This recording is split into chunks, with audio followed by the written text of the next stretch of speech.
Hello everyone, welcome to Prakash nursing academy. Today we will discuss about respiratory system का जो बचा हुआ topics था आज के वीडियो में उसे हम लोग कंप्लीट करेंगे।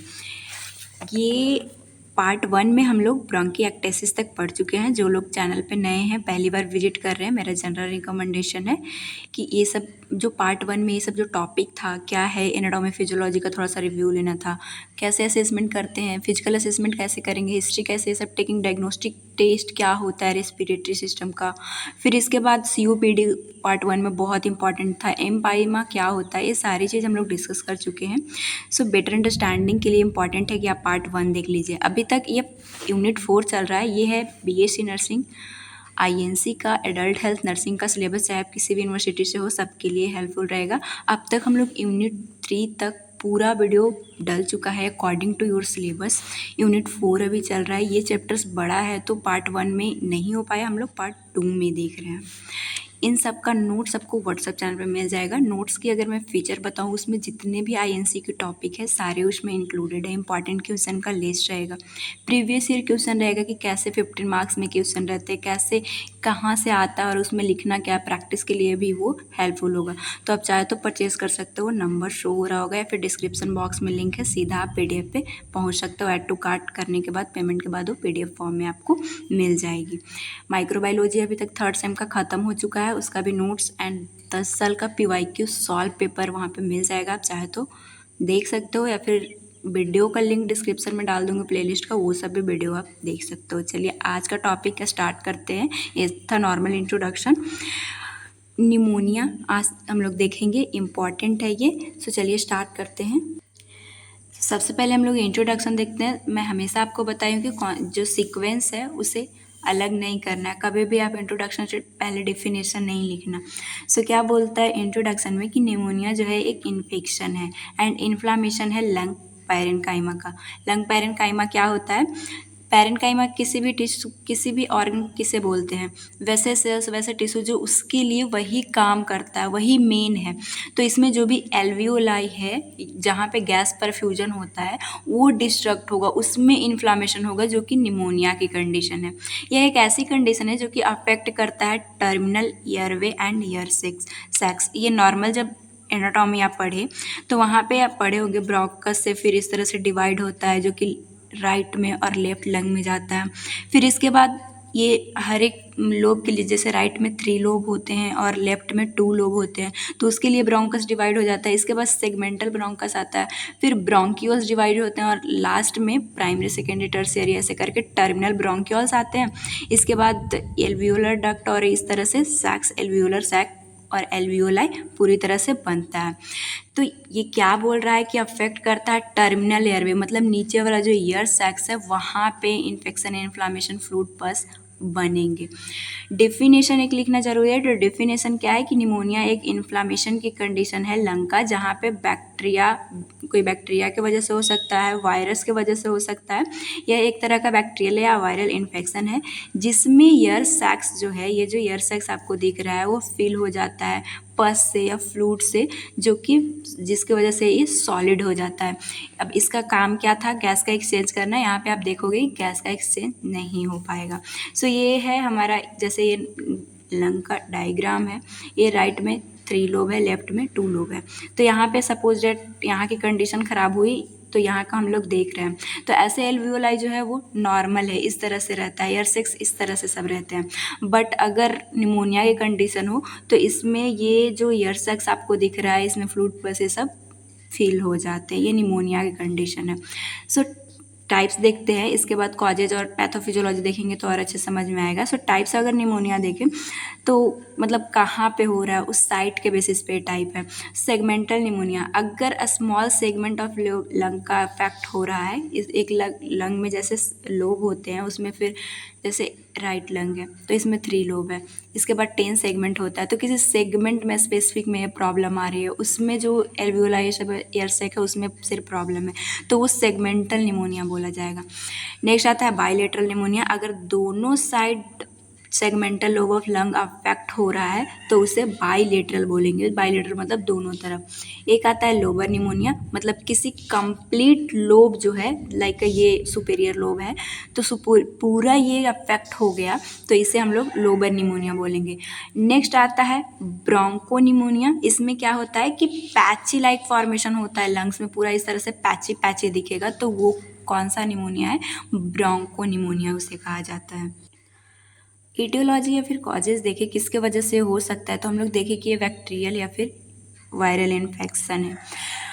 ये नाम जो माइक्रोबायोलॉजी हमसे क्लास किए उनके लिए बहुत फैमिलियर होगा। अगर आप भी देखना चाहते हो, लिंक डिस्क्रिप्शन में प्लेलिस्ट का डाल दूंगी, वहाँ से जाके आप देख सकते हो। सो वहाँ भी हम लोग डिस्कस किए थे कि स्ट्रेप्टोकोकस जो निमोनिया है इसका मेन कारण होता है जो कि ग्राम पॉजिटिव है। स्टेनिंग करते तो ग्राम पॉजिटिव हमें देखने को मिलता है। स्ट्रेप्टोकोकस ऑरियस की वजह से भी ये हो सकता है, और अगर ग्राम निगेटिव देखें तो ये जो हीमोफिलस इन्फ्लुएंजा है या फिर स्यूडोमोनास है, ये भी निमोनिया कॉज कर सकता है। वायरल इन्फेक्शन में कुछ कुछ वायरसेस भी होते हैं, लाइक इन्फ्लुएंजा वायरस या फिर पैरा इन्फ्लुएंजा वायरस, ये भी कॉज कर सकता है निमोनिया। फंगल में भी आप याद रखिएगा, कैंडियासिस भी कॉज कर सकता है निमोनिया। पैथोफिजियोलॉजी अगर हम लोग देखें कि कैसे आखिर डिजीज कॉज हो रहा है, तो कोई भी चाहे बैक्टीरियल हो, वायरल हो या फंगल हो, कोई भी चीज़ें इंटर किया हमारे लंग में, इन्फ्लामेशन कर देगा एल्वियोलाई में। इन्फ्लामेशन कैसे हुई? मतलब नॉर्मल इम्यूनिटी से आपको मैं पढ़ाते आ रही हूँ कि कोई भी जब भी बाहर की चीज़ें इंटर करेगी तो हमारा इम्यून सेल जाएगा वहाँ पे, जो भी इम्यून सेल जो है मेडिएटर रिलीज करते हैं, जिससे कि हमारे लंग टिश्यू में इन्फ्लामेशन की कंडीशन होती है। अब इसमें मास्ट सेल भी एक्टिवेट होता है उसी टाइम पे, क्योंकि कोई भी ये एजेंट अंदर आया है तो वो एक्टिवेट होने के बाद हिस्टामिन वो रिलीज करता है। अब हिस्टामिन जो है रिलीज फ्लूइड सिर्फ एक्स्ट्रा सेलुलर स्पेस, क्योंकि ये कैपिलरी, हिस्टामिन की वजह से कैपिलरी पे अफेक्ट करेगा, कैपिलरी की परमीएबिलिटी इंक्रीज हो जाएगी, जिसके वजह से एक्स्ट्रा सेलुलर स्पेस में फ्लूइड आ जाएगा। अब ये फ्लूइड जो है एल्वियोलाई में अगर फिल्ड हो गई तो वो कॉन्सोलाइडेशन की कंडीशन होती है। कॉन्सोलाइडेशन क्या है? तो एल्वियोलाई में अगर ऐसे होना क्या चाहिए एल्वियोलाई में एयर, बट अगर इसमें फ्लूइड, पस, ब्लड सेल्स है तो वो कंडीशन को कॉन्सोलाइडेशन बोलते हैं।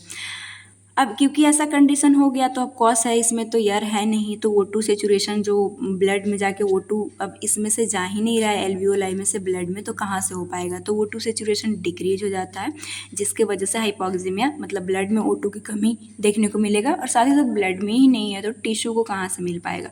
सो हाइपोक्सीमिया और हाइपोक्सिया की कंडीशन निमोनिया में देखने को मिलती है। अब इसमें साइन सिम्टम क्या देखने को मिलेगा, क्लिनिकल मैनिफेस्टेशन क्या आएगी? तो सबसे पहले तो डिफ़िकल्टी होगा ब्रीदिंग में। इसमें मतलब पेशेंट जो है वो सांस लेने की कोशिश करेगा तो अपनी एसेसरी मसल जो होते हैं उसको रेस्पिरेशन में यूज करेगा। रैपिड हार्ट बीट हो जाएगी। ऐसा क्यों होगा? सही से नहीं मिल पा रहा है O2, तो हार्ट जो है वो कंपनसेट करने के लिए अपनी हार्ट रेट को बढ़ाएगा ताकि कार्डियक आउटपुट जाए, हमारे बॉडी को ऑक्सीजन मिले। बट मतलब ऐसा इसको तो नहीं पता है प्रॉब्लम कहाँ है, तो इन लोग कंपनसेटरी में इन लोग भी एक्टिवेट हो जाता है। नेक्स्ट आता है हाई ग्रेड फीवर निमोनिया में देखने को मिलता है। ध्यान रखिएगा, निमोनिया ज़्यादातर बच्चों में देखने को मिलता है। सो एक बच्चा, मतलब बहुत लोग ऐसे एक्सपोजर उन लोगों का हुआ भी होगा कि घर में ऐसी कंडीशन देखने को मिली भी होगी।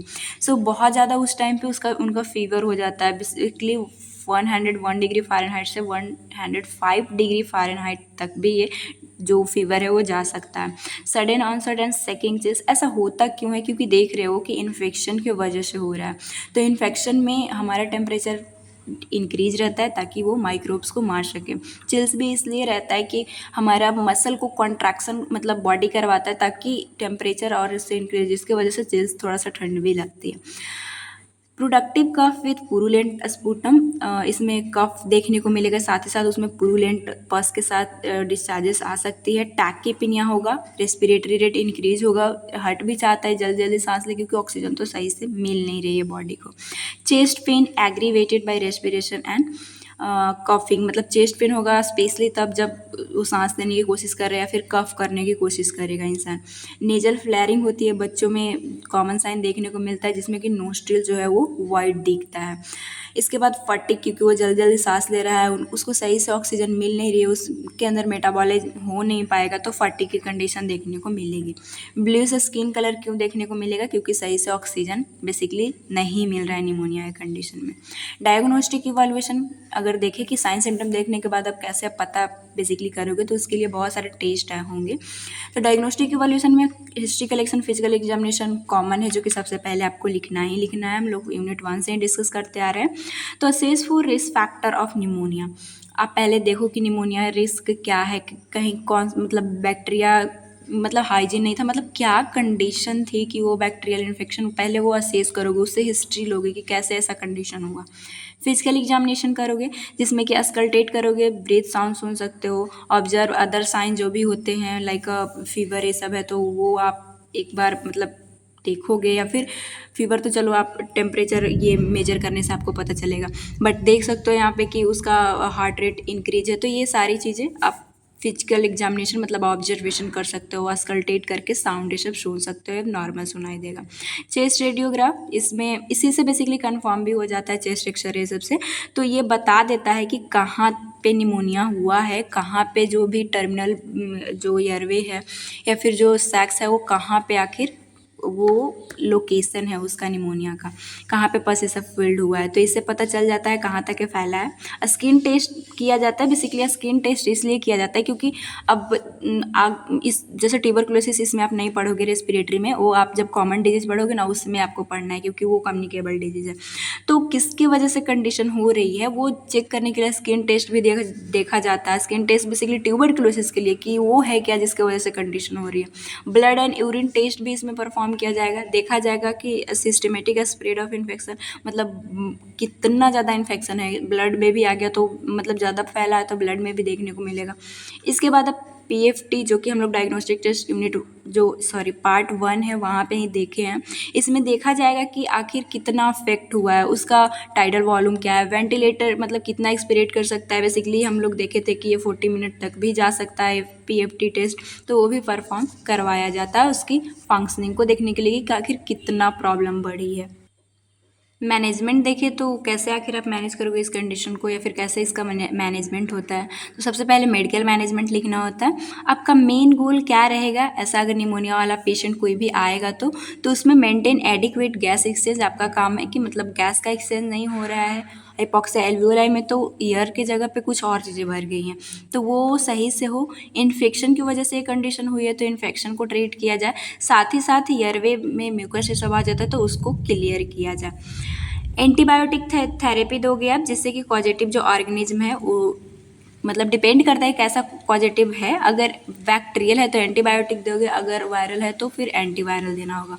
ऑक्सीजन थेरेपी दे सकते हो जो कि प्रिवेंट ट्रीट हाइपॉक्सिया, ये हाइपोक्सिया कंडीशन को ठीक करेगा। एनाल्जेसिक दोगे जिसमें इबुप्रोफेन, इसमें जो पेन है उससे रिलीफ मिलेगा पेशेंट को। हाइड्रेशन थेरेपी दे सकते हो, वाइडली रिकमेंडेड बिकॉज फीवर है, टैकीपेनिया है, तो ये फीवर में देखते हो कि ऐसे भी बहुत ज़्यादा फ्लूइड लॉस होता है, तो उस कंडीशन पे जितना हो सके वो उस कंडीशन में water recommend plenty of fluid देना होता है। आपका क्या रोल है, क्योंकि आप पढ़ रहे हो nursing management of patient with respiratory problem, तो आपका रोल लिखना बहुत ज़्यादा ज़रूरी होता है। तो वैसे तो नर्सिंग मैनेजमेंट उतना ज़्यादा हार्ड नहीं होता, वही सारी चीज़ें आती है, मतलब कॉमन कॉमन बातें आप पढ़ते पढ़ते ही याद जो पार्ट 1 देखे उन कई बातें याद होगा कि हाँ वाइटल साइन लेना, जो डिजीज कंडीशन है उसके बारे में पेशेंट को बता देना, अगर ऑक्सीजन थेरेपी है तो उसे एडमिनिस्टर करना, कोई ड्रग है तो उसे प्रिस्क्राइब दे देना, तो मतलब इसमें कोई प्रॉब्लम नहीं है, ये इजी होता है, बट लिखना एग्जाम में ज़रूरी होता है। आप यूनिट 1 से ही मेरे साथ अगर जुड़े हो देख रहे हो, उन लोगों के लिए तो और भी ये वीडियो मतलब अंडरस्टैंडेबल होता है, चीज़ों को जल्दी जल्दी आप रिलेट कर पाते हो। आप चैनल पे नए हो, जो लोग नए हैं आप भी देख सकते हो, एक बार चैनल को सब्सक्राइब ज़रूर कर लेना जो लोग भी नए हैं, और अपना जो भी कॉन्सेप्ट है बेसिकली बहुत भी ज़्यादा मतलब बड़ा वीडियो नहीं होता है, अगर आप देखोगे तो ऐसे ही हमारा टॉपिक्स जो है वो 18 आवर का इतना बड़ा बड़ा दिया हुआ है, बट हम लोग जितना कोशिश मैं चाहती हूँ आपको ज़्यादा से ज़्यादा कंटेंट दे सकूँ, वो भी कम टाइम में, क्योंकि एग्ज़ाम टाइम में हमारे पास उतना भी अभी 6 मंथ में हमारे पास ये जितने भी असाइनमेंट होते हैं वो भी लिखना होता है, क्लासेस वगैरह वगैरह ज़रूरी नहीं क्लासेस में सब चीज़ें समझ में आ जाती है, फिर से तुरंत से एग्ज़ाम हो जाता है, तो हम लोग जितना जल्दी मैं चाहती हूँ आपका सिलेबस कंप्लीट हो जाए। सो आप देख सकते हो जिनको जहाँ प्रॉब्लम है, कभी भी प्रॉब्लम हो आप प्रकाश नर्सिंग एकेडमी से कोई भी टॉपिक डाल के सर्च कर लेना और वो टॉपिक को क्लियर कर लेना। इसके लिए बस एक रिक्वेस्ट है कि सब्सक्राइब करके ज़रूर रखना।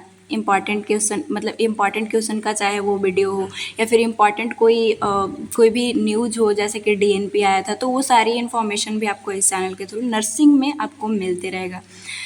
अब फाइनली देख ही लेते हैं nursing management. So teach patient about cause sign symptom, मतलब निमोनिया होता क्या है और पेशेंट को बताना, लाइक बच्चा है तो उसकी फैमिली वाले को बताना कि ये क्या कंडीशन है, कैसे होता है। ऐसे भी आप नर्स हो, आप हॉस्पिटल में रहते हो, तो ऐसे मतलब कोई भी पेशेंट आएगा, उसकी फैमिली आएगा तो वो पूछेगा ही पूछेगा। तो इसलिए भी मतलब ऐसे आप लोग सोचते हो ना कि हम लोगों को तो कुछ करना नहीं होता, फिर भी इतनी चीज़ें क्यों पढ़नी होती, क्योंकि आपके पास नॉलेज होना चाहिए। आपसे कोई पूछे, आप हॉस्पिटल एरिया में रह रहे हो और आपको पता ना हो तो ये तो बहुत गलत बात है। तो ये आपको नॉलेज मतलब बताना है। वाइटल साइन देखोगे, रेस्पिरेटरी सिस्टम, फीवर, टेम्परेचर, ये सब देखोगे। ब्रीथ साउंड अस्कल्टेट करके सुन सकते हो। पेशेंट को कफ एंड एक्सपर्ट मतलब उसके लिए इंक्रेज करना है ताकि एयरवे उसका क्लियरेंस रहे। पोजीशन फ्रीक्वेंटली चेंज करते रहना है। आप फॉलोअर पोजीशन दे सकते हो जिसमें कि लंग जो है वो अच्छे से उस वहाँ पे वेंटिलेशन हो सके। मेंटेन पेशेंट एयरवे, वही उसका सिक्रेशन हमेशा मतलब आपको सक्सनिंग ये सभी परफॉर्म करना होगा अगर कंडीशन ख़राब है तो, ताकि अच्छे से परफ्यूजन हो सके। ऑक्सीजन थेरेपी अगर ऑर्डर है, बहुत ज़्यादा हाइपोक्साइक कंडीशन हो गई तो वो आपको एडमिनिस्टर करना है। स्मोकिंग अगर किसी पेशेंट करता है और उसमें ये निमोनिया कंडीशन है तो उसे अवॉइड करने के लिए बोलना है। साथ ही साथ encourage patient take protein rich diet, क्योंकि इसमें देख रहे हो क्या रहा है, जो भी सेक्स है या फिर कैपिलरी है डैमेज हो रही है, तो वो उसे फिल करने के लिए, टिश्यू बनने के लिए प्रोटीन हेल्पफुल होता है। तो प्रोटीन रिच डाइट आप प्रोवाइड करोगे। कॉम्प्लिकेशन आप लिखोगे, हेडिंग डाल सकते हो अगर आपके पास टाइम हो तो इसकी वजह से मतलब अगर सही टाइम पे इसे ट्रीट ना किया जाए तो क्या हो सकता है। शॉक की कंडीशन हो सकती है अगर एकदम से ही नहीं ऑक्सीजन मिल पा रहा है। रेस्पिरेटरी फेलियर, शॉक की कंडीशन क्या है, ये 15 मार्क्स में भी क्वेश्चन आता है, हम लोग यूनिट 3 में बहुत अच्छे से डिस्कस कर चुके हैं। नेक्स्ट आता है रेस्पिरेटरी फेलियर हो सकता है, आगे वाला ही टॉपिक जो हमारा एक्यूट रेस्पिरेटरी डिस्ट्रेस सिंड्रोम है वहाँ मैं बताऊंगी कि निमोनिया बहुत ज़्यादा अगर 6 से 7 दिनों तक अगर रह जाए तो वो फेलियर की कंडीशन ला देती है, पूरा ऑर्गन डैमेज होने लगता है अगर सही से नहीं मिला ऑक्सीजन बॉडी को तो।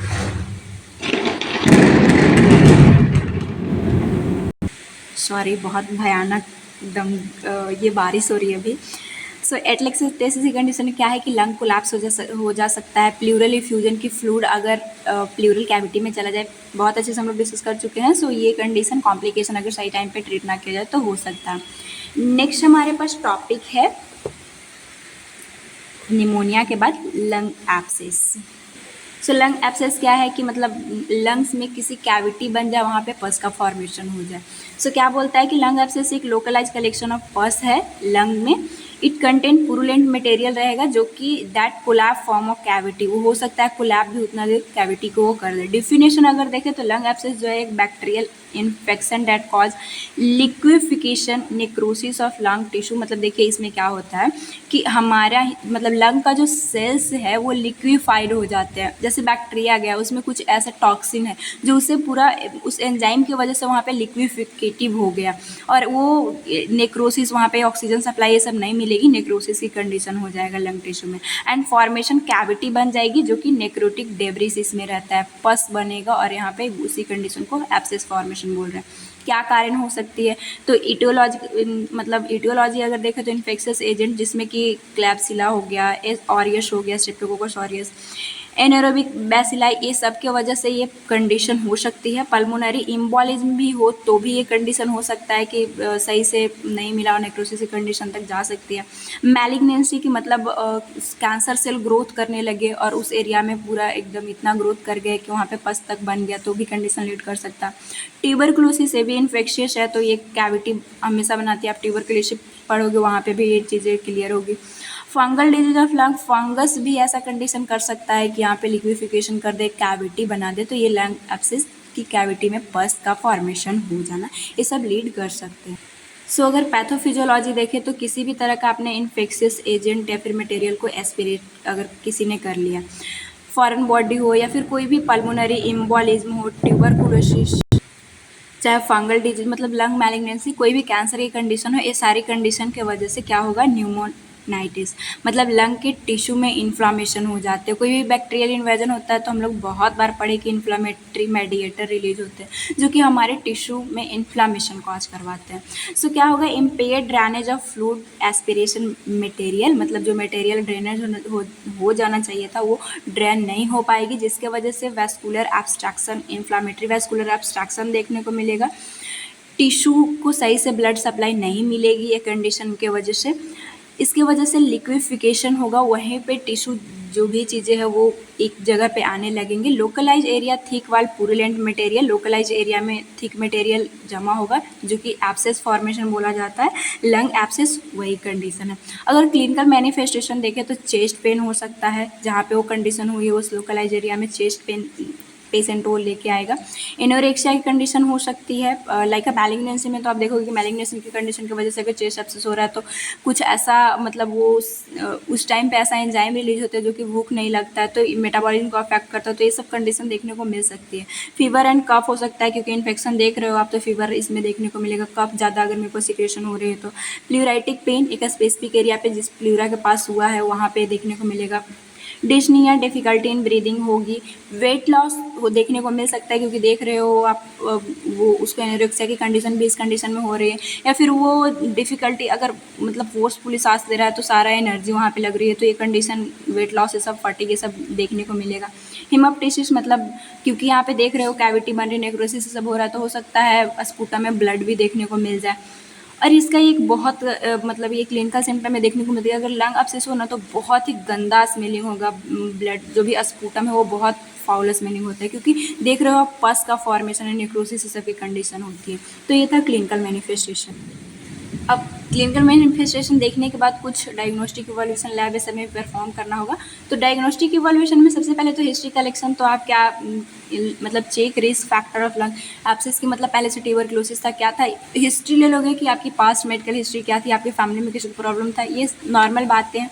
फिजिकल एग्जामिनेशन चेस्ट का करोगे तो रिवील डल, जब परक्यूशन आप करते हो तो वहाँ पे क्योंकि फ्लूइड या फिर पस का फॉर्मेशन है तो डल साउंड सुनाई देगा, ये हम लोग नर्सिंग फाउंडेशन से ही पढ़ते आ रहे हैं। डिक्रीज और एब्सेंट ब्रेथ साउंड, यहाँ तक डिक्रीज भी देखने को मिल सकता है फिजिकल एग्जामिनेशन में।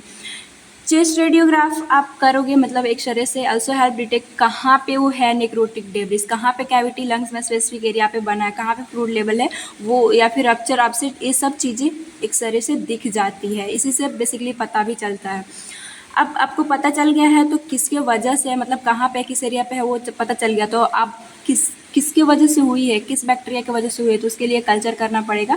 सो perform to determine a specific organism for treatment, मतलब पहले तो देखोगे कल्चर क्या है। अब एक बार माइक्रोबायोलॉजी पढ़ो, बहुत इंपॉर्टेंट टॉपिक है, एग्जाम में थर्ड सेम का एग्जाम दोगे आपको आएगा, लिखना पड़ेगा। सो कल्चर में वही स्पेसिफिक को ग्रोथ करवा के देखा जाएगा, फिर उसके लिए एंटीबायोटिक बनाई जाएगी तो उसकी सेंसिटिविटी भी देखा जाएगा। तो ये सारी चीज़ें ट्रीटमेंट पर्पज़ के लिए और साथ ही साथ डायग्नोस करने के लिए दोनों के लिए हेल्पफुल हो जाता है। कंप्लीट ब्लड काउंट कर सकते हो, इन्फेक्शन की कंडीशन है तो वही वाइट ब्लड सेल का काउंट देखना। ब्रोंकोस्कोपी करोगे मतलब विजुअलाइज कर सकते हो, जिसमें आपसे कहाँ पे इसकी सीवियरिटी, उसमें कैमरा रहता है। ब्रोंकोस्कोपी क्या है डायग्नोस्टिक टेस्ट में हम लोग पढ़े हैं पार्ट 1 में, सो ये इससे दिख जाएगी। अब आपको पता चल गया फाइनली किस बैक्टीरिया की वजह से, किसकी वजह से हुई है, कहाँ पे हुई है, तो आप मैनेजमेंट दोगे। तो मेडिकल मैनेजमेंट बेसिकली डॉक्टर आप साथ दोगे, मतलब मैनेजमेंट ऐसा नहीं है सिर्फ डॉक्टर ही करते हैं, हम लोगों का भी हेल्प होता है। तो मैनेजमेंट स्टार्ट हो जाता है। तो सबसे पहले मेडिकल मैनेजमेंट देखें तो एंटीबायोटिक थेरेपी दे सकते हो, कि अगर कोई बैक्टीरिया की वजह से हो ज़्यादातर बैक्टीरियल ही देखने को मिलता है तो पेनिसिलिन ये सब दिया जाता है। साथ ही साथ जो रेस्पिरेटरी डिस्ट्रेस है, मतलब वो सांस सही से नहीं ले पा रहा है या फिर प्रॉब्लम जो डिफ़िकल्टी हो रही थी, हाइपोक्सिया सब की कंडीशन है, तो उसके लिए रेस्पिरेटरी डिस्ट्रेस वाला रिलीफ करोगे, ऑक्सीजन थेरेपी ये सब दे सकते हो। सर्जिकल मैनेजमेंट ज़्यादा इसमें सही रहता है, तो लोबेक्टॉमी की मतलब एक जिस लोब में हुआ है उसी को हटा दो, कैविटी बन चुकी है, नेक्रोटाइज हो चुका है तो जो टिश्यू अपडेट हो चुकी है उसको तो निकालना ही पड़ेगा, तो सर्जिकल मैनेजमेंट के थ्रू। निमेक्टॉमी कर सकते हो कि वन लंग को रिमूव करना, निमोक्टॉमी कहलाता है, लंग को ही हटा दो अगर पूरी तरह से अफेक्ट हो गया तो। ब्रोंकोस्कोपी हम लोग डायग्नोस्टिक टेस्ट में ही पढ़े थे कि डायग्नोस्टिस के लिए और ट्रीटमेंट दोनों के लिए अच्छा होता है। तो सबसे पहले तो आप विजुअलाइज कर लेते हो, इसमें कैमरा रहता है तो इसके थ्रू, और साथ ही साथ कोई फॉरेन मैटर हो तो उससे इसमें ऐसा इसका बना ही रहता है कि वो निकाल लेगा, तो सर्जिकल में इन्वॉल्व हो गया ना, तो कोई फॉरेन मैटर मतलब हो तो वो सीधा निकाल देगा। और अगर एब्सेस हो तो वो ड्रेनेज करने में भी ब्रोंकोस्कोपी हेल्पफुल होता है। चलो हम अपना रूल देख लेते हैं। तो वही बात है कि क्या है लंग अब्सेस पहले ये आपको ये चाहे तो आप हर एक डिजीज कंडीशन में लिख सकते हो कि मतलब साइंस सिम्टम पेशेंट जैसे पूछते हैं, उनके फैमिली पूछती है तो डिस्क्राइब कर देना है आपको। Assess respiratory rate, breath sound, ये सब आपको देखना है, जो डल साउंड परक्यूशन से सुनाई दे रहा है तो वो सब चीज़ें भी देख सकते हो। इसके बाद वही मॉनिटर वाइटल साइन देखोगे, रेस्पिरेटरी रेट, टेम्परेचर, ये सब। असेस एंजाइटी लेवल, पेशेंट को एंजाइटी होती है तो कितना एंजाइटी हो रही है, क्यों हो रही है, ये सब असेस करना है। स्पुटम प्रोडक्शन फॉर कलर, मतलब जो स्पुटम का जो प्रोडक्शन हो रहा है, क्योंकि इसमें पस है तो जो भी स्पुटम आएगा वो कलर उसका चेंजेस रहेगा तो वो आप देख सकते हो। कंसिस्टेंसी कैसा है, बहुत गाढ़ा टाइप से आएगा तो वो आप देख सकते हो कितना अमाउंट है, सारी चीज़ें। अस्कल्टेट पेशेंट लंग साउंड फ्रीक्वेंटली, और लंग साउंड भी आपको अस्कल्टेट करते रहना है कि कैसा कंडीशन है। पॉस्चरल ड्रेनेज के बारे में और फिजियोथेरेपी दे सकते हो ताकि अगर वहाँ पे जो भी सिक्रेशन है वो मोबिलाइज हो सके और एयरवे क्लियर हो सके। एडमिनिस्ट्रेशन मेडिकेशन, जो भी फिजिशियन वाला है वो तो बहुत कॉमन हो चुका है। एडमिनिस्ट्रेशन ऑक्सीजन, अगर ऑक्सीजन है तो वही एडमिनिस्टर करना है। रेस्पिरेटरी प्रॉब्लम्स है तो ये देखो, ये एडमिनिस्टर मेडिकेशन वाला तो कोई भी डिजीज कंडीशन हो उसमें आप लिखोगे ही लिखोगे। साथ ही साथ ये रेस्पिरेटरी में एक अगर देख रहे हो आपकी प्रॉब्लम बेसिकली हो क्या रहा है, लंग में प्रॉब्लम होगी तो वो ब्रीदिंग में हेल्पफुल है, ऑक्सीजन दे रहा है, अब उसमें प्रॉब्लम आई तो ऑक्सीजन से रिलेटेड प्रॉब्लम होगी तो ऑक्सीजन एडमिनिस्टर करना होगा।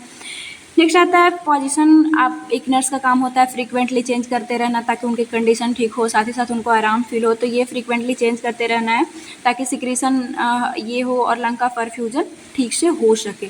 अच्छा, ये लंग अब्सेस को ठीक ना किया जाए तो कॉम्प्लिकेशन क्या हो सकता है, तो इम्पाइमा हो सकता है कि मतलब जो वो पस है वो प्लूरल कैविटी में आ सकती है, तो इम्पाइमा कंडीशन है, हम लोग पार्ट 1 में देखे थे।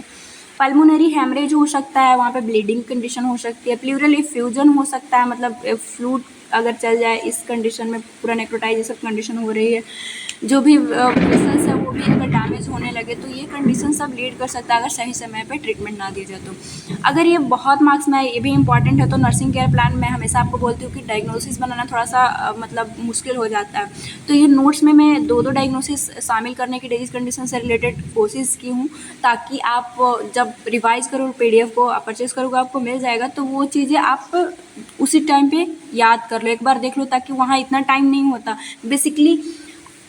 ट्रस्ट मी गाइज, इतना तो आप पढ़ लोगे, अगर पूरा भी वीडियो भी एक बार देखते हो तो इतना तो आपको 1-2 बार नोट्स रिवीजन कर लोगे तो कंटेंट की कमी नहीं होगी, बशर्ते वो टाइम मैनेज फिर मतलब एक चैलेंज आ जाता है कि टाइम मैनेज कौन कैसे कर रहा है। वही टाइम मैनेज जो अच्छे कर लेते हैं अच्छा मार्क्स ला पाते हैं, तो वो टाइम मैनेज के लिए ज़रूरी है कि जो भी चीज़ें पहले से ही आप प्रिपेयर रखो, प्रैक्टिस करके रखो। लाइक प्रैक्टिस करने के लिए आप जो भी प्रीवियस ईयर क्वेश्चन आपको PDF में मिलेगा उससे भी प्रैक्टिस करके, टाइम मैनेजमेंट बहुत इंपॉर्टेंट हो जाता है एडल्ट हेल्थ नर्सिंग के लिए। सो आप पहले से ही प्रिपेयर रहना। सो वो क्या आप नर्सिंग डायग्नोसिस लिख के रखोगे और इसी से केयर प्लान बन जाएगा। केयर प्लान के लिए अलग वीडियो मैं दे दूंगी। डिस्कम्फर्ट रिलेटेड टू प्लूरिटिक में, मतलब कि देख रहे हो कि पेन हो रहा है तो वो डिस्कम्फर्ट उसको फील होगा, और ये पेशेंट का नाम नहीं है तो एज एविडेंस लिखना नहीं है। अगर पेशेंट का नाम आ गया, बहुत कम आता है PDF में, आप देख लेना, 1-2 यूनिवर्सिटी में फिर भी आया है, तो एज एविडेंस बाई जो भी। माय गॉड, इतना एकदम गरज रहा है बाद में, मैं तो डर जा रही हूँ, लेकिन ठीक है, वीडियो तो अब बहुत कम ही बचा। सो डिस्कम्फर्ट और एज एविडेंस है फेशियल एक्सप्रेशन। सेकंड आता है ineffective breathing pattern related to collapse lung, मतलब कि लंग कोलैप्स होने की चांसेस वहाँ पे कैविटी से बन चुकी है तो इनइफेक्टिव ब्रीदिंग पैटर्न है, वो भी आप बना ले सकते हो ऐसा नर्सिंग डायग्नोसिस इस तरह से। नेक्स्ट आता है सिस्ट एंड ट्यूमर। सिस्ट कभी एग्जाम में पूछता नहीं है, उसे देखेंगे, इसके बाद कैंसर वाला कंडीशन ट्यूमर देखेंगे। सो सिस्ट एंड ट्यूमर में सबसे पहले सिस्ट क्या होता है वो देख लेते हैं। वैसे आप बुक में देखोगे सिस्ट का कहीं कंटेंट भी नहीं मिलता है, और सिस्ट दिखते हैं, इतना बादल गरज रहा है। बेसिकली अभी जो बरसात के सीज़न में देख रहे हैं उनके लिए तो ठीक है, जो गर्मी के सीज़न में इस वीडियो को देखेंगे उनको इस बादल की गरज की वजह से बारिश तो ज़रूर याद आ रही होगी। सो देखते हैं हम लोग सिस्ट होता क्या है। ऐसे आप एक में कंफ्यूज हो गए, cystic fibrosis. Cystic fibrosis condition लगेगा कि आपको सिस्ट की कंडीशन ही है, बट ये दोनों डिफर है, क्योंकि सिस्टिक फाइब्रोसिस जो है हालांकि हमारे सिलेबस में नहीं पढ़ना है और ये रिलेटेड हो जाता है पैनक्रियाज से भी, तो मे भी हम लोग डाइजेस्टिव सिस्टम में देखेंगे हमारा सिलेबस में जैसा हो। सो वहाँ पे क्या होता है कि सिस्टिक फाइब्रोसिस एक जेनेटिक कंडीशन है जिसमें कि CFTR जो जीन है तो वो म्यूटेट रहता है, ग्लैंड से रिलेटेड प्रॉब्लम होती है। बट सिस्ट की कंडीशन यहाँ पे इसमें है कि किस छोटा छोटा छोटा सिस्ट बनना, उसमें बहुत सी इसे फील्ड होना, तो वो सिस्ट की कंडीशन। सो पहले सिस्ट क्या है उसी को देख लेते हैं। एक क्लोज सैक होता है, लाइक पीसीओडी के बहुत अभी प्रॉब्लम बढ़ रही है, पीसीओडी से रिलेट करो आप, या फिर उसके बारे में तो जानते होगे, तो उसमें सिस्ट एयर फिल्ड सैक बन जाता है। सो क्या है कि close sac that contain fluid semi solid gaseous material उसमें रहेगा, वो है सिस्ट की कंडीशन। एक सैक में फ्लूइड या फिर सेमी सॉलिड कुछ भी गैसियस मटेरियल का भर जाना। सिस्ट कहीं भी हो सकता है, बॉडी ऑर्गन में, स्किन पे, या फिर एबनॉर्मल ग्रोथ ही हो जाना छोटे छोटे सिस्ट का, तो ये सिस्ट की कंडीशन है। लंग सिस्ट अगर देखें कि हमें पढ़ना तो है लंग का, तो लंग सिस्ट क्या है, एक फ्लूइड फिल्ड और air filled sac lung tissue, मतलब फ्लूइड का भर जाना ये, या फिर किसी मतलब एबनॉर्मल सैक बन जाना जिसमें एयर ही हो, तो वो लंग टिश्यू में ये है लंग सिस्ट की कंडीशन। कॉजेज क्या हो सकता है, तो किसी किसी का कंजेनाइटल जन्म से ही ऐसी कंडीशन होती है कि एबनॉर्मल डेवलपमेंट रहता है, फिटल डेवलपमेंट के थ्रू ही कि वो सिस्ट की कंडीशन रहेगी। इन्फेक्शन की कंडीशन में भी हो सकता है कि जैसे सर्टेन इन्फेक्शन सिस्ट कॉज कर देगा, वहाँ पे जो फ्लूइड है वो फिल्ड कर देता है टू फॉर्म लंग और ईयरवे में, कहीं पे लंग में या फिर ट्रैकिया जो भी है उस ईयरवे में वो बना देगा, इन्फेक्शन की वजह से हो सकता है। ट्रॉमा, किसी ट्रॉमा की वजह से भी हो सकता है। इंजरी ऑफ चेस्ट और lung can cause cyst form, injury की वजह से भी सिस्ट बन सकती है। और सम टाइम तो अननोन कॉजेज होता है सिस्ट का, और किसी किसी के लिए प्रॉब्लम कभी कभी होती भी नहीं है, और किसी किसी के लिए बहुत प्रॉब्लम हो जाता है। अननोन कॉज जैसे कि सम टाइम जो है वो cyst develop without clear underline cause, जैसे सिस्ट बस देखने को मिलता है, क्या कारण थे वो पता भी नहीं चल पाता। सिम्टम क्या देखने को मिलती है, ऐसे एग्जाम में नहीं आता है, तो हम लोग पैथोफिजियोलॉजी में इसका ढूंढने की कोशिश की, नहीं मिला और एग्जाम में नहीं आता है, लिखने के लिए पैथोफिजियोलॉजी बना सकते हो कि कोई भी इन्फेक्शन होगा, सिस्ट की फॉर्मेशन इस तरह से लिख सकते हो, लेकिन एग्जाम में नहीं आता है, आया तो 2 मार्क में पैथोफिजियोलॉजी नहीं लिखोगे तो चलेगा। सिम्टम्स अगर देखें क्या होता है, तो कफ होगी, इस कंडीशन में कफ हो सकती है। चेस्ट पेन जहाँ पे है वो चेस्ट पेन समटाइम देखने को मिलती है। अब क्योंकि एयरवे पे है, अगर उसमें प्रॉब्लम है तो डिफ़िकल्टी ब्रीदिंग में हो सकती है। रिकरेंट इन्फेक्शन, उसके वजह से इन्फेक्शन का वो सोर्स बन जाता है, वो हो सकता है। इस सिम्टम देखने को मिलते हैं। कैसे आप पता करोगे, तो चेस्ट एक्सरे से पता चल जाएगा जो जहाँ पे सिस्ट होगा। सीटी स्कैन से भी ज़्यादा अच्छे से देखना है। एमआरआई मतलब वो बढ़ते गए तो आपको अच्छे से विजुअलाइज होते जाएगा।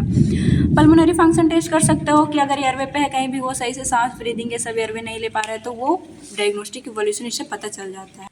मैनेजमेंट अगर देखें तो बहुत अगर किसी की वर्स्ट कंडीशन आई, इन्फेक्शन की वजह से सिस्ट हुआ है, तो ऑक्सीजन की कमी होगी, वही हमारे एयरवे मतलब सही से वो ऑक्सीजन का नहीं एक्सचेंज हो रहा है, तो फिर ऑक्सीजन थेरेपी देना होगा। ब्रोंको डायलेटर से वो जो भी ब्रोंको डायलेटर देंगे तो वहाँ पे जो एक्सेस स्पूटम है वो सब बाहर निकल पाएगी। पेन मैनेजमेंट कर सकते हो, पेन अगर किसी को हो रही है तो पेशेंट जो आपके पास आया, अगर इन्फेक्शन है तो एंटीबायोटिक दे सकते हो, अगर बैक्टीरियल है तो।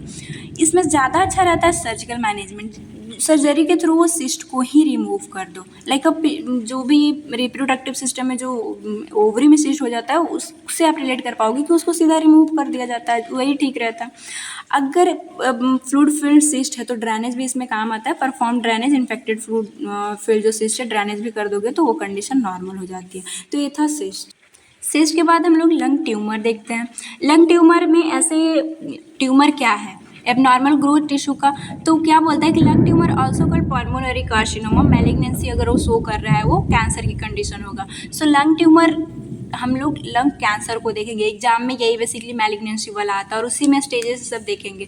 सो लंग कैंसर क्या है, एक bronchogenic cancer, define a malignant tumour lung arising with wall of epithelium and bronchus. जो एपिथेलियल सेल होता है, बेसिकली स्क्वामस जो सेल होता है, उसमें ये कैंसर की ग्रोथ है, नॉर्मल ग्रोथ हमारे ब्रोंकस लंग हो वो, और वो मैलिग्नेंट मतलब एक से दूसरी जगह वो फैल सकता है, तो वो लंग कैंसर है। अब जब भी कैंसर आप पढ़ोगे, लाइक हम लोगों को कैंसर के बारे में ऐसे बहुत मतलब जब 4th सेमेस्टर आएगा आपका, एडल्ट हेल्थ नर्सिंग 2 आएगा, तो वहाँ आप पढ़ोगे कैंसर को लेकर, अलग ही चैप्टर ही है। बट जो हर एक सिस्टम है उसमें क्या कैंसर हो सकता है वो हमारे सिलेबस में वहीं पे पढ़ना है। तो कैंसर जब भी पढ़ोगे अगर एग्जाम में आए तो उसमें इम्पॉर्टेंट है कि आप स्टेजेस लिखोगे ही लिखोगे। तो चलिए हम लोग इसका भी स्टेजेस देख लेते हैं। तो इसमें कैंसर का टाइप, जिसमें कि non small cell lung cancer, मतलब कि जो लंग का सेल है सिर्फ उस सेल में प्रॉब्लम हुई है, कोई मतलब इन्वेजन ऐसे पूरा टिश्यू को नहीं कर रहा है। देखिए क्या बोल रहा है कि इट इंक्लूड स्क्वामस सेल, मतलब कि वही जो थिन फ्लैट जो होता है जिससे बना है हमारा ये लंग। सो ये इसी को स्क्वामस या फिर एपिडर्मोइडल सेल बोलते हैं। तो इसमें अगर कैंसर हो तो देखिए इसमें स्टेजेस क्या होगी, मतलब नॉर्मल एक इस तरह से सेल में हुआ कैंसर, एबनॉर्मल ग्रोथ होने लगी, तो स्टेज 1 में अगर कैंसर की कंडीशन है तो मेटास्टेसिस नहीं होता है इस कंडीशन में। हो में भी आपके लिए ये कैंसर का फर्स्ट टॉपिक हो तो थोड़ा प्रॉब्लम है, लेकिन कैंसर जितना पढ़ोगे ना ये टॉपिक याद रह जाएगी और आप लिख पाओगे एग्जाम में। सो इसमें मेटास्टेसिस कंडीशन नहीं होता है, लिम्फ नोड ये सब कुछ भी इन्वॉल्व नहीं होते हैं। इसमें हो सकता है कि मतलब ऐसा ग्रोथ हो रहा है तो एटलेक्टेसिस, लंग कोलैप्स होने का, या फिर निमोनिया में भी प्रेजेंट, मतलब ऐसा कंडीशन हो सकता है, लेकिन इसमें कोई भी मेटास्टेसिस कंडीशन नहीं होगी। ये ध्यान रखना कि स्टेज 1 में मेटास्टेसिस नहीं होती है। स्टेज 2 जब आता है तो इसमें लोकल जो लिम्फ नोड है उसके पास, जो उस सेल के पास, उसमें वो फैल सकता है, तो वो स्टेज 2 कैंसर का दिया जाएगा।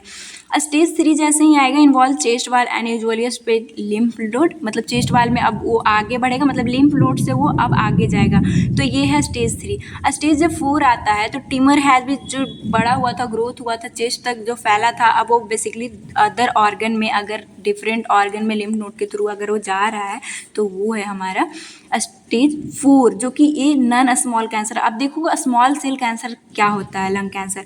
इट अराइजेज मेजर ब्रोंकाई, किसी ब्रोंकाई में मेजर जगह पे, और बहुत जल्दी रैपिड ग्रोथ कर जाता है, और इसका हैज अ प्रोग्नोसिस, मतलब ये बहुत जल्दी ये ग्रोथ करेगा। देखो कितना जल्दी ये ग्रोथ कर रहा है।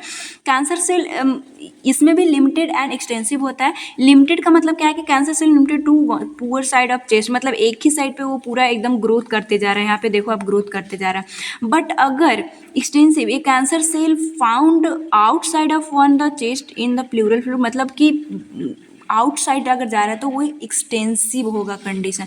तो ये वाला याद ना रहे तो एटलीस्ट आप स्टेजेस भी जरूर लिख देना कि स्टेज 1 में क्या होता है। स्टेज 1 में कोई भी लिम्फ नोड इन्वॉल्व नहीं होते हैं, स्टेज 2 में लिम्फ नोड इन्वॉल्व होते हैं, स्टेज 3 में जो भी चेस्ट वाले वहाँ तक ही जाएगा, स्टेज 4 में ऑर्गन तक जाएगा। तो स्टेजेस जरूर आप लिखना। अगर कैंसर की एटियोलॉजी देखें तो अभी तक लंग कैंसर की एग्जैक्ट एटियोलॉजी किसी को नहीं पता। रिस्क फैक्टर होती है कि मतलब इनमें ज़्यादा कैंसर होने की चांसेस होती है। जो सिगरेट स्मोकिंग करते हैं उनमें टोबैको यूज, मतलब इन लोग का ऐसा अगर स्टडी किया गया तो रिसर्च के थ्रू पता चला कि इन लोग डीएनए में चेंज लाते हैं, जिससे अब नॉर्मल ग्रोथ होता है और कैंसर की कंडीशन आ जाती है। ऑक्यूपेशनल कार्सिनोजन ये एबनॉर्मल ग्रोथ में ये हेल्पफुल नहीं होता, तो ये कॉज करवा सकता है। कई बार नन न्यूप्लास्टिक, जो कि अब नॉर्मल ग्रोथ नहीं होना चाहिए था, लाइक ट्यूबरक्लोसिस, क्रोनिक ब्रोंकाइटिस, इस एम्फाइशीमा की कंडीशन भी कई कैंसर का रूप ले लेते हैं। इन सबों में रिस्क होता है कि कैंसर ज़्यादा देखने को मिलती है। पैथोफिजियोलॉजी अगर हम लोग देखें तो repeated exposure carcinogen, cigarette smoking, मतलब इस सब से, चाहे कार्सिनोजन हो या फिर स्मोकिंग हो, अगर कोई रिपीटेड एक्सपोजर हो रहा है तो डिस्प्लेजिया की कंडीशन होती है। डिस्प्लेजिया क्या होता है, ये टर्म का मतलब होता है एबनॉर्मल डेवलपमेंट। जो भी लंग एपिथेलियल सेल है उसमें एबनॉर्मल डेवलपमेंट होने लगेगी। कंटिन्यूअस अगर एक्सपोजर हो रहा है तो वो जेनेटिक म्यूटेशन कर देगा, जो भी प्रोटीन सिंथेसिस है वो ज़्यादा होने लगेगी, मतलब कि ज़्यादा कम इस तरह से देखने को मिलता है। बहुत आप जब पैथोफिजियोलॉजी पढ़ोगे वहाँ पे आपको देखने को मिलेगा P43, और वहाँ पे तो हर एक जीन का भी पढ़ना होता है, हर एक ये सब आपको वहाँ पे देखना होता है। तो उसके वजह से मतलब ऐसा आप ध्यान रखना कि सेल साइकिल ये जो डिस्टर्ब हुआ और वो एबनॉर्मल ग्रोथ वहाँ पे देखने को मिली सेल को। प्रमोट कार्सिनोजेनेसिस, मतलब कि नॉर्मल सेल जो है वो ट्रांसफ़र हो गया, कार्सिनोजेनेसिस मतलब एबनॉर्मल ग्रोथ होने लगी, और ये है लंग कैंसर की कंडीशन। सो क्लिनिकल मैनिफेस्टेशन क्या देखने को मिलता है, कफ देखने को उन पेशेंट में मिलती है, डिस्निया, डिफिकल्टी इन ब्रीदिंग देखने को रहेगा। एक्सेसिव स्पूटम प्रोडक्शन होता है, साथ ही साथ हीमोप्टाइसिस, मतलब जो भी स्पूटम है उसमें ब्लड देखने को मिलेगा। अब ऐसी कंडीशन क्यों, क्योंकि देख रहे हो ना कि मतलब सेल को इन्वेज करते जा रहा है, तो ये इस कंडीशन में सेल से कभी कभी ब्लीडिंग भी देखने को मिलती है। विजिंग और एस्टेराइडर, अगर एयरवे ऑब्स्ट्रक्ट हो ट्यूमर की वजह से, ट्यूमर ज़्यादा ग्रोथ है तो इसकी वजह से ये साउंड देखने को सुनने को मिलेगा आपको। चेस्ट पेन देखने को मिलता है। वेट लॉस होती है कैंसर का, तो ये मेजर है कि मतलब किसी को कैंसर हो तो वेट लॉस होने लगता है। फटीग एंड एनोरेक्सिया, बेसिकली ऐसा इसमें कुछ मतलब ट्यूमर सेल्स जो होते हैं वो रिलीज ही करते हैं कि उनको भूख नहीं लगना, ये सब कंडीशन होती है। रिपीटेड रेस्पिरेटरी इन्फेक्शन, मतलब इन्फेक्शन क्योंकि एबनॉर्मल सेल ग्रोथ हो रहा है तो वो इन्फेक्शन के लिए एक अच्छा सोर्स बन जाता है। साथ ही साथ फीवर भी देखने को इस कंडीशन में मिलती है। डायग्नोस्टिक इवोल्यूशन देखें तो ये कैसे आप पता करते हो, तो हिस्ट्री कलेक्शन कर सकते हो। पहले से आपको ट्यूबरक्लोसिस था, आप ज़्यादा टोबैको लेते हो, स्मोकिंग करते हो, ये सब पूछोगे। फिजिकल एग्जामिनेशन कर सकते हो जिसमें साउंड ये सब आप सुन सकते हो, अस्कल्टेशन ये सब करके। चेस्ट एक्सरे करोगे ताकि कहाँ पे मास है, ये चेस्ट एक्सरे से आपको पता चलेगा। CT and lung scan help to determine size location cancer, इससे सिटी से पता चलती है। पोजिट्रॉन इमेजिंग जो टोमोग्राफी है बहुत हेल्पफुल होता है, ये मॉडर्न में आया है। इसमें क्या होता है कि मतलब इसमें रेडियो एक्टिव सब्सटेंस को दी जाती है, और फिर रेडियो एक्टिव सब्सटेंस मतलब एबनॉर्मल सेल ग्रोथ हो वो ज़्यादा मेटाबोलाइज करते हैं, और सिटी स्कैन इसमें साथ में हेल्पफुल रहता है। तो मतलब सिटी स्कैन और ये दोनों मतलब कि सिटी स्कैन इसमें है और पोजिट्रॉन इमेशन टेस्ट एक फंक्शन और स्ट्रक्चर दोनों को इसमें देख लिया जाता है। तो पोजिट्रॉन इमेशन टोमोग्राफी जो है वो मेटास्टेसिस कहाँ किसी भी बॉडी में हो तो उससे वो पता चल जाता है। इसके बारे में भी और भी कैंसर पढ़ेंगे तो और अच्छे से डिस्कस करेंगे। नेक्स्ट आता है साइटोलॉजिकल एग्जामिनेशन की, मतलब स्पुटम ये देख सकते हो साइटोलॉजी में सेल्स की कैसी मैलिग्नेंट सेल को, ये सब आपको स्पुटम से पता चलेगा। बायोप्सी कहीं भी कैंसर आए ट्यूमर के लिए वो ट्यूमर है, मैलिग्नेंसी कंडीशन है, वो बायोप्सी कन्फर्मेटरी होता है, सो ये आप लिखना। इसके बाद पीएफटी देख सकते हो, लंग वॉल्यूम कैपेसिटी, वो कैसे टाइडल वॉल्यूम मतलब उसका अपॉज डिक्रीज होगा, तो ये सब से पता चलेगी कि उसकी क्या कंडीशन है, कैंसर है तो किस स्टेज में है।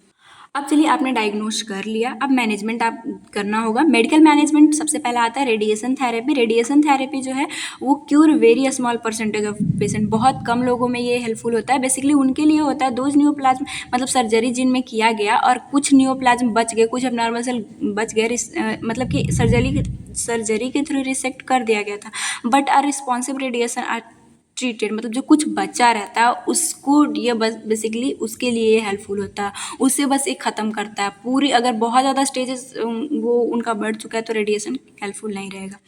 नेक्स्ट आता है कीमोथेरेपी, मतलब कैंसर की कंडीशन कहीं भी आप रेडिएशन लिखोगे, कीमोथेरेपी लिखोगे, इसके बाद सर्जिकल में सर्जरी वाला लिखोगे। और कई बार स्टेज 4 होती है तो पेशेंट का बचने का भी चांस कम हो जाता है, तो उस टाइम पे पैलिएटिव थेरेपी शांत मतलब कि अब वो बच नहीं सकता, तो जितना हो सके सिम्टोमेटिक मैनेजमेंट देना, उसे पेन से रिलीव करना। सो कीमोथेरेपी क्या है कि वो मतलब इसमें बहुत सारे ड्रग्स का यूज करके ग्रोथ ऑफ पैटर्न को रोकना। हालांकि आप सेमेस्टर 4 में जाओगे आपको कैंसर हॉस्पिटल में ड्यूटी भी मिलेगा, वहाँ पे हर एक ड्रग्स ये सब के बारे में पढ़ना बहुत मज़ा आता है। मतलब देखने में इतना महंगा महंगा दवाई होता है, मतलब आप सोच नहीं सकते हो कि एक मेडिसिन लाख का 1.5 लाख का तक आता है, और मतलब पढ़ने में मज़ा आता है। ऐसा तो पेशेंट को देखकर बहुत ही मतलब ये दिल दहल जाता है कि कैंसर किसी को भी हो सकता है।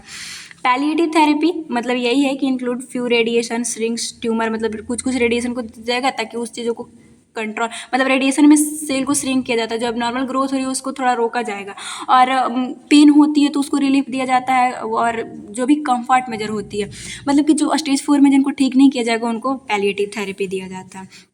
अब सर्जिकल मैनेजमेंट अगर देखो तो हटाना होगा सर्जरी करके, तो कैसा है वो डिफरेंट टाइप का ये डन किया जाता है। वेज रिसेक्शन जिसमें क्या small localise area disease tissue near the surface of lung, मतलब कुछ पार्ट को हटाना जहाँ पे है उस एरिया को हटाना।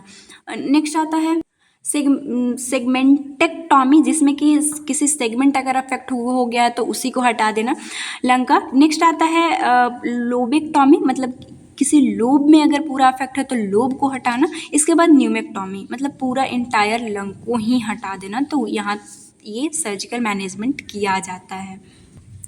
नर्सिंग मैनेजमेंट देख लेते हैं, तो नर्सिंग मैनेजमेंट में सबसे पहले वाइटल साइन ये सब देखते रहना है। रेस्पिरेटरी प्रॉब्लम ये सब हो रही है तो वो सब आप देखोगे। फीवर की भी कंडीशन तो वाइटल साइन आपको लेना है उनकी डेटा को असेस करने के लिए। इंक्वायर पेशेंट रेस्पिरेटरी सिस्टम, वही रेस्पिरेटरी सिस्टम के बारे में वो सारी चीज़ें सिम्टम ये सब देखते पूछते सब रहना है। प्रोवाइड फॉलर पोजिशन ताकि चेस्ट एक्सपेंस और उनका जो भी वो सही से सांस सब ले पाए और परफ्यूजन सही से हो पाए, डिफ्यूजन सही से हो पाए। नेक्स्ट आता है ऑक्सीजन थेरेपी एज प्रिस्क्राइब, अगर ऑक्सीजन मतलब कि उनकी कंडीशन बहुत ख़राब है और डॉक्टर प्रिस्क्राइब किया तो फिर देना होगा। Encourage patient for deep breathing exercise, उनको डीप ब्रीदिंग लेने के लिए आप मतलब इनकरेज करोगे ताकि वेंटिलेशन सही हो पाए। कोई स्मोक करता है, इंडिया में सेकेंड मोस्ट बेसिकली मेल में ये देखा जा रहा है, बहुत ज़्यादा ये देखने को मिलता है लंग कैंसर। तो वो ज़्यादातर जो स्मोक करते हैं उनमें देखा जाता है, तो उनको बोलना है कि स्मोकिंग या फिर अल्कोहल कंजप्शन करते हैं तो वो सब हटाइए, जिससे कंडीशन सुधारा जा सकता है। Encourage patient take plenty of fluid लेना, इसमें ठीक है देख रहा हो फीवर है या फिर म्यूकस का भी सिक्रेशन हो रहा है, तो अगर वहाँ पे वो जितना फ्लूइड रहेगा उतना म्यूकस का लिक्विफिकेशन होगा तो एक्सपेल आउट हो जाएगी बॉडी से। तो ये सब बता सकते हो आप। Explain patient about diagnostic and therapeutic procedure जो उनके साथ होगी। डायग्नोसिस क्या होना है, जैसे कि पोजिट्रॉन इमिशन टेस्ट हम लोग देखे थे, जो भी चीज़ें हो रही है वो सब आपको बताना है। लेवल ऑफ पेन देखना है, पेन होती है तो पेन देखोगे आप। इसके बाद एनाल्जेसिक जो प्रिस्क्राइब रहेगा वो आपको देना होगा। इसके बाद जो कीमोथेरेपी या फिर रेडियोथेरेपी होती है उसकी साइड इफ़ेक्ट बहुत ज़्यादा देखने को मिलता है। लाइक कीमोथेरेपी से पूरा हेयर जो है वो हेयर फॉल हो जाती है, तो वो सब आपको पहले ही बता देना है। अब कॉम्प्लिकेशन अगर हम लोग देखें कि अगर ठीक ना किया जाए तो क्या कंडीशन हो सकता है, तो सुपीरियर वेना केवा सिंड्रोम, इसमें हम लोग जब एनाटॉमी इससे रिलेटेड पढ़े तो वहाँ भी मैं आपको बताई थी कि अगर जहाँ पे जैसे कि जहाँ पे ये ऐसे लंग है, सुपीरियर वेना केवा है, वो अगर यहाँ पे हुई है मेटास्टेसिस तो ये इतना ग्रोथ करेगा कि इसको कंप्रेस कर देगा। तो जो भी हेड ये सबको ब्लड सप्लाई ये सब जानती थी वो नहीं जाने को मिलेगा, बहुत सारे सिम्टम्स देखने को मिलती है।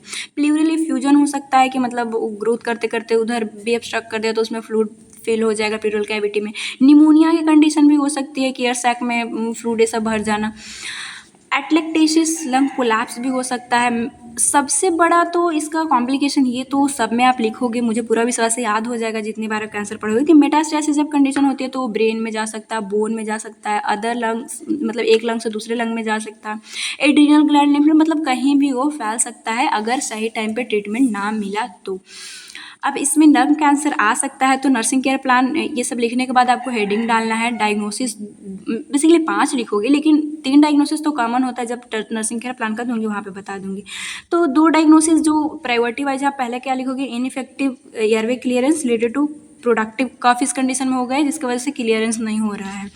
इसके बाद नर्सिंग डायग्नोसिस बना सकते हो impaired breathing pattern related to compromise respiration, मतलब रेस्पिरेशन भी इसमें कॉम्प्रोमाइज़ हुआ है तो उनकी ब्रीदिंग पैटर्न इम्पेयर्ड है। अच्छा, ये जो नर्सिंग फाउंडेशन 1 या फिर जो यूनिट 1 से देखते आ रहे हैं उनको मे भी समझ में आ रहा होगा, लेकिन केयर प्लान के बारे में जो लोग बिल्कुल भी नहीं जानते, मे भी डायग्नोसिस भी उनको समझ में नहीं आ रहा होगा। सो कितने लोगों को नहीं पता है, इसी टाइम पे ट्रैप करके हम मतलब कि ऐसे क्लिक करोगे और मतलब बताना कि कितने लोगों को केयर प्लान समझ में ही नहीं आता है। अगर नहीं समझ में आता तो मैं पहले समझाने की कोशिश कर लूँगी फिर ये सब बताऊँगी, ताकि मेरा मेन मोटो है आपको समझ में बेसिकली आया। तो जिन लोगों को नहीं आता मेरे को बताना, मैं पहले ही सोचूंगी कि वीडियो बना दूँ इसके लिए। नेक्स्ट टॉपिक है चेस्ट इंजरी, इम्पॉर्टेंट है, इसमें ये क्वेश्चन पूछता है। तो चेस्ट इंजरी क्या है, इसको चेस्ट ट्रॉमा भी बोलते हैं। तो अगर चेस्ट ट्रॉमा एग्जाम में आ जाए तो ये मत ढूंढने लगेगा आप कि चेस्ट इंजरी कहाँ है, मैं तो इसी को पढ़ के आया हूँ, एक ही चीज़ है, ठीक है। Chest injury and injury to the chest wall, मतलब चेस्ट इंजरी क्या है, इंजरी होना चेस्ट वाल में, वहाँ की बोन जो है बेसिकली चेस्ट का, ये नहीं कि कहीं का भी बोन, चेस्ट इंजरी आप पढ़ रहे हो। सो इंजरी कहाँ होगा, बोन, जो भी यहाँ पे बोन है, स्किन है, फैट है, मसल है, जो भी प्रोटेक्ट जो करके रखते हैं लंग को, उनमें या फिर चाहे वो रिबो स्टर्नम है उनमें इंजरी हो जाना, यही चेस्ट इंजरी है। चेस्ट इंजरी में इंपॉर्टेंट है टाइप्स ऑफ चेस्ट इंजरी। तो जब ब्लंट मतलब पेनेट्रेट नहीं हुआ है कोई भी टिश्यू तो उसमें 3 टाइप को देखने को मिलता है। मतलब एक तो रिब फ्रैक्चर, नॉर्मली कोई रिब्स फ्रैक्चर हो गया, रिब से ही तो लंग ढका हुआ रहता है, तो वो फ्रैक्चर होना। सबसे ज़्यादा इंपॉर्टेंट है फ्लायल चेस्ट। फ्लायल चेस्ट में बहुत कन्फ्यूजन होगी और इसमें बहुत इससे क्वेश्चन आते हैं कॉम्पिटिटिव में, कभी आपको टारगेट हाई निकाल के देखना। सो फ्लायल चेस्ट क्या है कि इसमें ना एक ही जगह पे मल्टीपल जो रिब्स है वो मतलब फ्रैक्चर हो जाते हैं एक तरह से, मतलब इस तरह से वो फ्रैक्चर हो जाएगा और फ्रैक्चर होने के बाद जो पोजीशन है लंग का वो डिटैच होने लगती है। मतलब ऐसा होगा कंडीशन कि इसमें पैराडॉक्सिकल रेस्पिरेशन देखने को मिलता है। ये टर्म इंपॉर्टेंट है। क्या होता है कि जहाँ पे रिब्स फ्रैक्चर हुआ ना, वहाँ की जो लंग्स, जैसे कि जब आप इंस्पिरेट करते हो तो हमारा लंग जो है वो फूलता है, बट जहाँ पे वो रिब्स फ्रैक्चर हुआ है वो सिकुड़ जाएगा। वही हम लोग जब एक्सपिरेट करते हैं तो हमारा लंग सिकुड़ जाता है। बट सपोज डेट कि यहाँ पे इंजरी, वो रिब मतलब टूट गया था, जिसे फ्लायल चेस्ट बोल रहे हैं, 3-4 एकदम से ये लाइन से टूट गया है, तो ये एक्सपिरेट के तो हमारा सिकुड़ना चाहिए था, लेकिन यहाँ पे फूला हुआ रहेगा। तो वही पैराडॉक्सिकल है कि ये अल्टर टाइप सा रेस्पिरेशन इसमें देखने को मिलता है। इसका मैनेजमेंट आगे देखेंगे। सो पैराडॉक्सिकल रेस्पिरेशन फ्लायल चेस्ट में होता है, वो आप याद रखना अब भी सही। नेक्स्ट आता है पल्मोनरी कंट्यूजन। इसमें क्या होगा कि स्मॉल ब्लड वेसल्स ये सब का इसमें इंजरी हो जाता है, जिसमें कि एडिमा की कंडीशन हो जाती है। अगर वेसल्स इंजरी हुए तो वही फ्लूइड बाहर आ जाएगा। तो ये देखने को, तो ये ब्लंट में होती है। वही पेनेट्रेटिंग ट्रॉमा कि गन शॉट की वजह से पूरा ही टिश्यू पेनेट्रेट हो चुका है, या फिर स्टैब वुंड जो होता है इसमें कि नाइफ से वेरी डीप अगर कोई छुरा मार दे। हमेशा ये पहले देखने को मिलता था कि लड़ाई में छुरा रखते थे लोग और ये कर देते थे। तो ये इसमें ये 2 टाइप का है कि किस तरह से ये टिश्यू इंजरी हुआ है। क्या कारण हो सकते हैं चेस्ट इंजरी का? तो सबसे पहले तो कोई बहुत हाइट से गिर गया हो तो ऑफकोर्स वो चेस्ट का इंजरी हो सकता है। Motor vehicle accident, car accident में भी ये बहुत ज़्यादा देखने को मिलता है। स्पॉट रिलेटेड इंजरी में से भी ये हो चेस्ट इंजरी हो सकता है। गन शॉट, गन ही कोई चेस्ट में मार दिया तो हो सकता है। नाइफ अगर कोई किया तो भी ये स्टैब वुंड वाला चेस्ट इंजरी हो सकती है। पैथोफिजियोलॉजी आसान है कि किसी भी तरह से पेनेट्रेट चेस्ट ट्रॉमा हुआ जिसके वजह से चेस्ट वाल जो है वो जो लाइनिंग था वो डिस्टर्ब हो, क्योंकि उसमें पेनेट्रेट किया गया। इनएडिक्वेट gas transfer from loss of mechanical function. अब ऐसे कंडीशन हुई तो उसमें भी यही होगा, लंग अच्छे से फंक्शन नहीं कर पाएगी, जिसकी वजह से चेस्ट ट्रॉमा में भी वेंटिलेशन वाला ही प्रॉब्लम होगा। हाइपॉक्सिया कंडीशन होगी, सही से नहीं मिल पाएगा ब्लड। लाइक आप पैराडॉक्सिकल ही देख रहे थे, तो उतना तो अफेक्ट हो गया है। हम सांस ले रहे हैं तो फूलना चाहिए था, वो सिकुड़ रहा है तो वहाँ पे तो यह जा नहीं रही है। तो इसमें भी बेसिकली वही परफ्यूजन ही डिस्टर्ब होगा, वही वेंटिलेशन सही से एयर का डिफ्यूजन एक्सचेंज ही नहीं हो पाएगी। क्लिनिकल मैनिफेस्टेशन क्या देखने को मिल सकता है? ब्रूशिंग ऑफ चेस्ट वाल, वहाँ पे हो सकता है ब्रूशिंग हो जाए, मतलब पूरी तरह से जो पेनिट्रेट नहीं हुआ था तो वहाँ पे सिर्फ थोड़ा सा साइन सिम्टम आपको कालापन देखने को मिल सकता है। Pain in chest did get worse, जब मतलब कि किसी को थोड़ा अगर कंडीशन हुआ है तो जब वो स्पेशली जब हंसेगा, कॉफिंग करेगा, स्नीजिंग करेगा तो बहुत चेस्ट बहुत उनको पेन होगा। डिफ़िकल्टी इन ब्रीदिंग हो सकती है, स्वेलिंग उस जगह पे हो सकता है, डिस्निया हो सकती है, डिस्कम्फर्टनेस की कंडीशन, कफिंग में डिफ़िकल्टी होगी, उनको पेन फील होगा। हाइपोटेंशन की कंडीशन हो सकती है, अगर इंजरी ब्लड वेसल्स में हो गया तो हाइपोटेंशन की भी कंडीशन हो सकती है। हाइपॉक्सिया की सही से ऑक्सीजन नहीं मिल रही है तो ट्रैकियल डेविएशन की मतलब ऐसा इंजरी हो जैसे गन शॉट में पूरा ट्रैकिया को भी ये डेविएट कर देगा, तो इस तरह के भी साइन सिम्टम देखने को मिल सकता है। लेट साइन में शॉक की भी कंडीशन की मतलब ऑक्सीजन मतलब पूरी तरह से वो डेविएट किया है तो शॉक, ऑक्सीजन नहीं मिलेगा तो शॉक की कंडीशन हो सकती है। डायग्नोस्टिक इवोल्यूशन इसके लिए क्या होता है? तो फिजिकल एग्जामिनेशन मतलब हिस्ट्री कलेक्शन लिखोगे आप, ऐसा नहीं है कि छोड़ दोगे। तो हिस्ट्री कलेक्शन में आप क्या करोगे? हिस्ट्री कलेक्शन में आपके साथ हुआ क्या, क्या आप गिर गए थे, कैसे ये कंडीशन हुआ। फिजिकल एग्जामिनेशन में एयरवे, ब्रीदिंग, ये सब आपको डिफिकल्टी जो हो रहा है देखते रहना है। Plain x-ray check fracture ribs sternum, ये आप एक्सरे से आपको पता चल जाएगी कहाँ पे फ्रैक्चर है क्या है। सिटी स्कैन करोगे ताकि मतलब इमरजेंसी कंडीशन में आए तो सिटी स्कैन वहाँ पे पता चल जाएगी। तो ये डायग्नोस्टिक इवोल्यूशन ऐसे आप कर सकते हो। चलो आपने पता कर लिया कि कैसा कंडीशन है, अब मैनेजमेंट स्टार्ट होगा। रिब फ्रैक्चर अगर हुआ है, जैसे कि देखे थे ना टाइप, तो वो पूरा का मैनेजमेंट हम लोग एक एक करके देखेंगे। तो रिब फ्रैक्चर है तो उसमें पेन को बहुत ज़्यादा पेन होता है तो उसे कंट्रोल करना है, इंजरी को ट्रीट करना है। ट्रीट करने के लिए मतलब पेन को एनाल्जेसिक दे सकते हो ताकि पेन रिलीफ हो, आइस एप्लीकेशन दे सकते हो फ्रैक्चर एरिया में ताकि वो जो भी कंडीशन है वो थोड़ा उससे रिलीफ मिल सके। ये सब क्या है, हॉट कोल्ड, ये सब सारी चीज़ें मस्कुलोस्केलेटल में बहुत अच्छे से समझाऊंगी, एक एक का मैकेनिज्म समझाऊंगी। Keep patient comfortable to allow to coughing deep breathing, मतलब कि बोलना है कि कफिंग करने की कोशिश कीजिए ताकि निमोनिया या फिर लंग कोलैप्स होने की कंडीशन से बच सके पेशेंट। और मतलब दोबारा लाना हो तो रिब फ्रैक्चर हुआ है तो वही मतलब जो भी प्लास्टर ये सब करना पड़ेगा, दोबारा वो अलाइन करना पड़ेगा। चेस्ट फ्लाइल की कंडीशन में क्या करना पड़ता है? तो ऑक्सीजन दोगे क्योंकि वो देख रहे थे कि वो जो एरिया अफेक्ट था वो सही से काम ही नहीं कर पा रहा, तो उनमें ऑक्सीजन की कमी है तो वो देना पड़ेगा। वेंटिलेटर सपोर्ट भी इसमें इंपॉर्टेंट हो जाता है, एकदम बहुत ज़्यादा फ्रैक्चर हो गया है तो इंडोट्रैकियल इंटूबेशन कर सकते हो ताकि गैसेस एक्सचेंज सही से हो सके। Clear secretion from lung, positioning, coughing, suctioning is done, मतलब सिक्रेशन क्लियर करने के लिए सक्शनिंग करना, मतलब उनकी कंडीशन ख़राब हो तो सक्शनिंग, कफिंग, ये सब के लिए बोलना है, करना है। टू कंट्रोल पेन, इपिड्यूरल मतलब पेन बहुत ज़्यादा इस कंडीशन में होती है तो इस टाइम पे इपिड्यूरल एनाल्जेसिया भी दिया जाता है। Frequent chest x-ray, pulmonary function test, AVG analysis आपको बार बार करते रहना है कि उनकी कंडीशन कैसा है, क्योंकि फ्लायल चेस्ट नॉर्मल कंडीशन नहीं होती, बहुत एबनॉर्मल रहता है तो इसमें बेसिकली बहुत केयर देना पड़ता है, बहुत चीज़ें मैनेज करना पड़ता है। अगर पल्मोनरी कंट्यूजन हुआ है तो उसमें भी देख रहे थे आपकी एयरवे ही बेसिकली ये करेगा, बेसिकली सांस का ही प्रॉब्लम, ये ब्रीदिंग ही सही से नहीं हो पाएगी। तो एयरवे मैनेजमेंट करना है, मतलब अगर ऑक्सीजन की कमी है तो ऑक्सीजन दोगे, पेन अगर हो रही है तो उसको कंट्रोल करोगे। फिजियोथेरेपी, सक्सनिंग, एडिक्वेट हाइड्रेशन, ये सब दे सकते हो।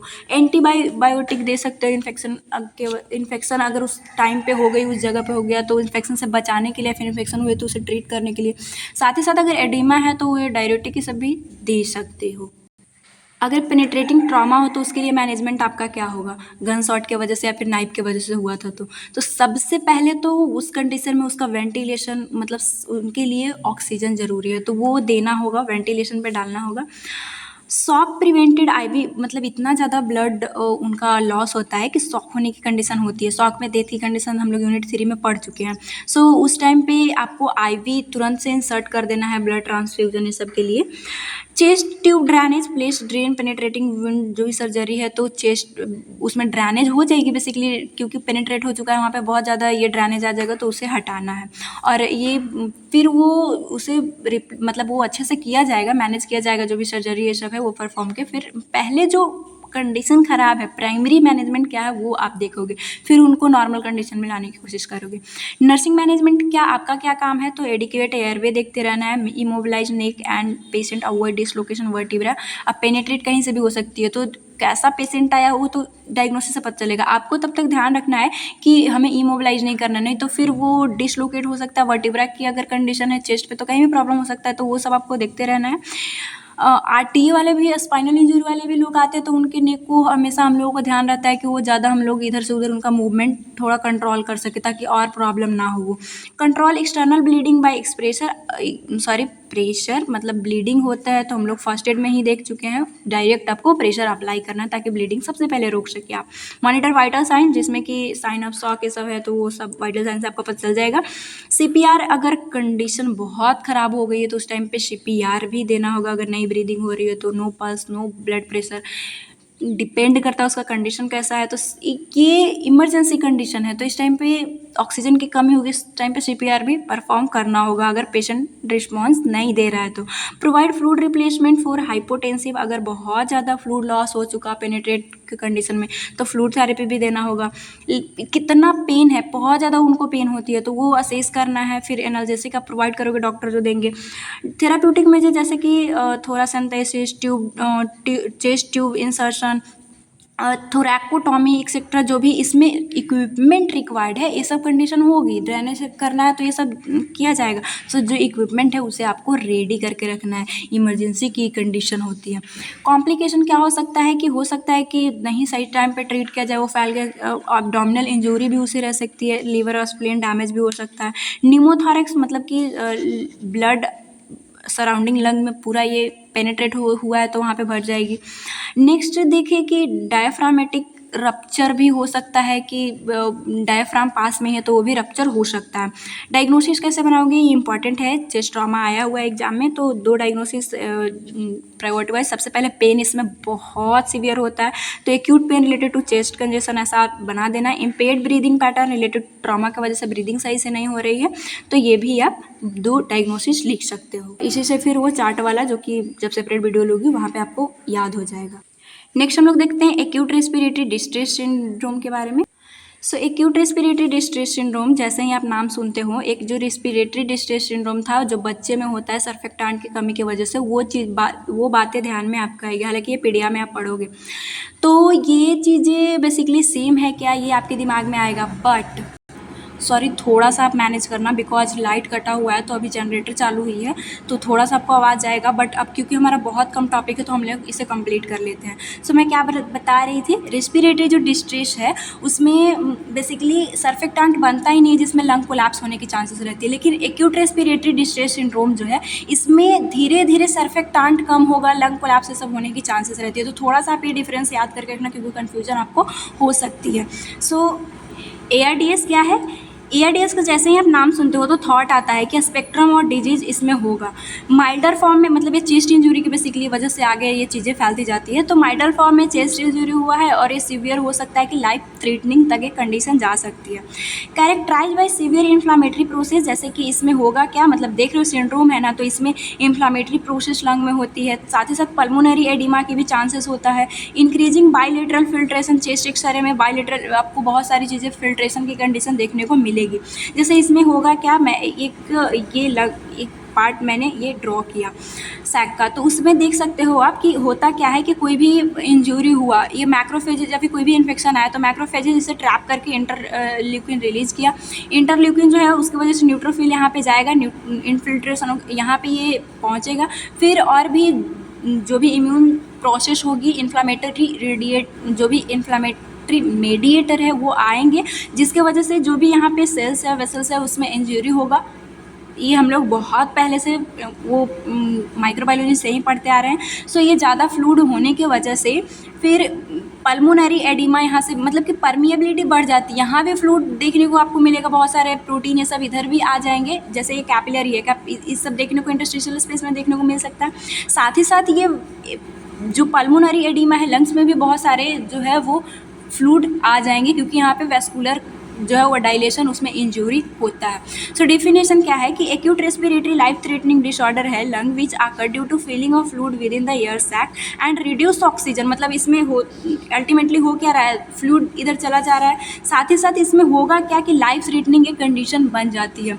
कॉजेज क्या हो सकता है ऐसा का, तो कोई भी अगर इंसल्ट मतलब कि कोई भी माइक्रो ऑर्गेनिज्म अंदर चला गया हो जिसके वजह से ये सारी प्रोसेस हो रही है।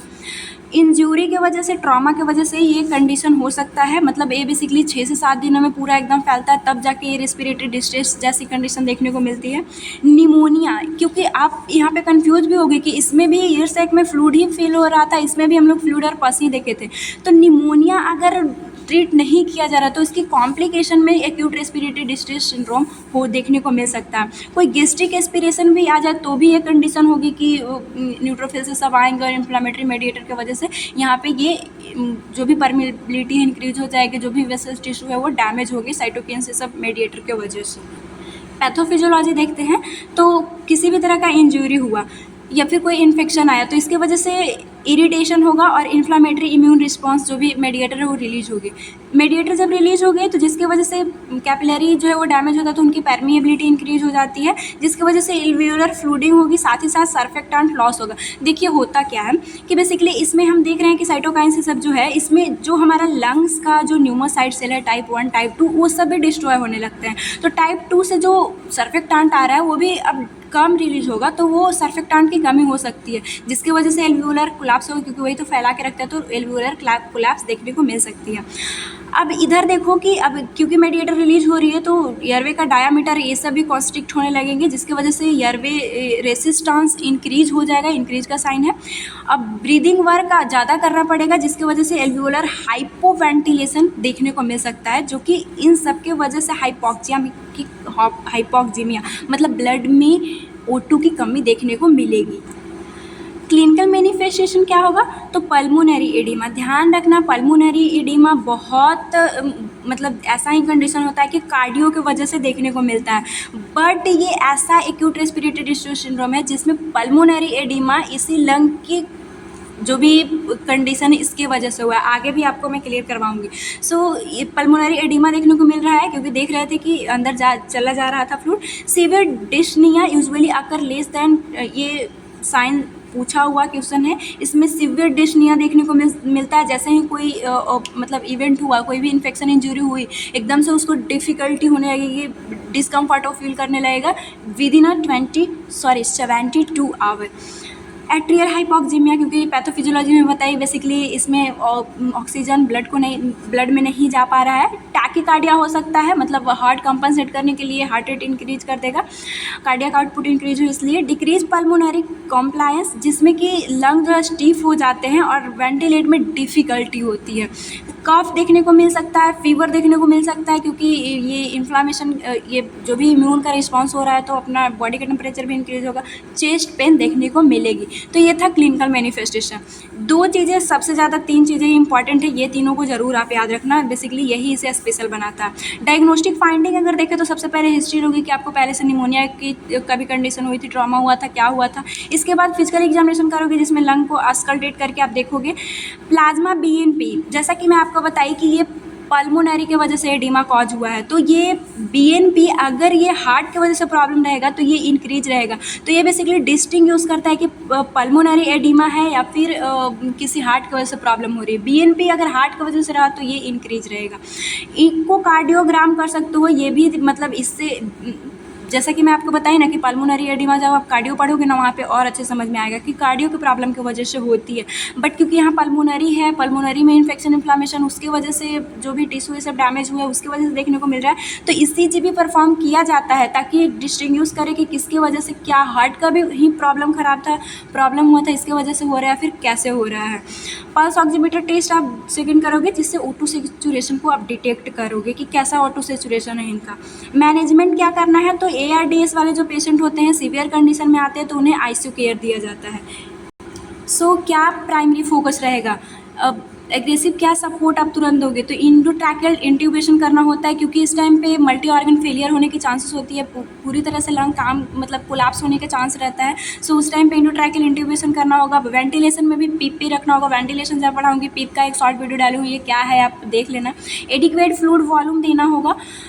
एडिशनल सपोर्टिव ट्रीटमेंट जैसे कि प्रोन पोजीशन, जिससे कि ऑक्सीजनेशन इंक्रीज हो सके। न्यूट्रिशनल सपोर्ट देना होगा। बेसिकली ऐसे जो पेशेंट आते हैं उनको 35 से 45 किलो कैलोरी पर केजी पर डे देना होता है। तो इस तरह से हम लोगों को न्यूट्रिशन भी काउंट करके मतलब उन्हें अच्छे से देना होगा। सेडेटिव एंड एनाल्जेसिक की बहुत पेन हो तो उस टाइम पे आप दोगे। डायूरेटिक दे दोगे ताकि पल्मोनरी जो एडिमा यहाँ पे हो रही है वो रिड्यूस होके। नर्सिंग मैनेजमेंट आप क्या करोगे, तो कॉलेज क्लोज मॉनिटरिंग, आपको ICU में है तो हमेशा आपको उसको क्लोज मॉनिटरिंग में रखा जाता है। चेंज पोजिशन फ्रिक्वेंटली ताकि वेंटिलेशन इंप्रूव हो सके। काम एंड क्वाइट इन्वायरमेंट देना है ताकि एंजाइटी जो भी है वो रिड्यूस हो सके। साथ ही साथ रेस्ट उनको देना है पेशेंट को। अल्सो प्रोवाइड नेबुलाइजेशन या फिर फिजियो सक्शनिंग, ये सब ताकि सिक्रेशन जो है वो रिमूव आउट हो सके और एयरवे क्लियरेंस हो सके। अच्छा, इसको ठीक ना किया जाए तो क्या हो सकता है, पूरी तरह से रेस्पिरेटरी फेलियर हो सकती है, लंग पूरा कोलैप्स हो जाएगा।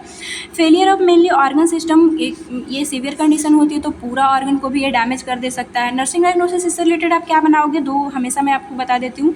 तो इम्पेयर्ड गैसिंग से related to altered oxygen supply, ये आप बना सकते हो। और पेन रिलेटेड टू, यही जो हमारा ये कंडीशन जो हो रही है उससे पेन वाला बना सकते हो। पेन वाला मैं आपको कॉमन वीडियो में दे दूंगी as evidence by facial expression pains के लिए, ये ऐसा आप लिख सकते हो।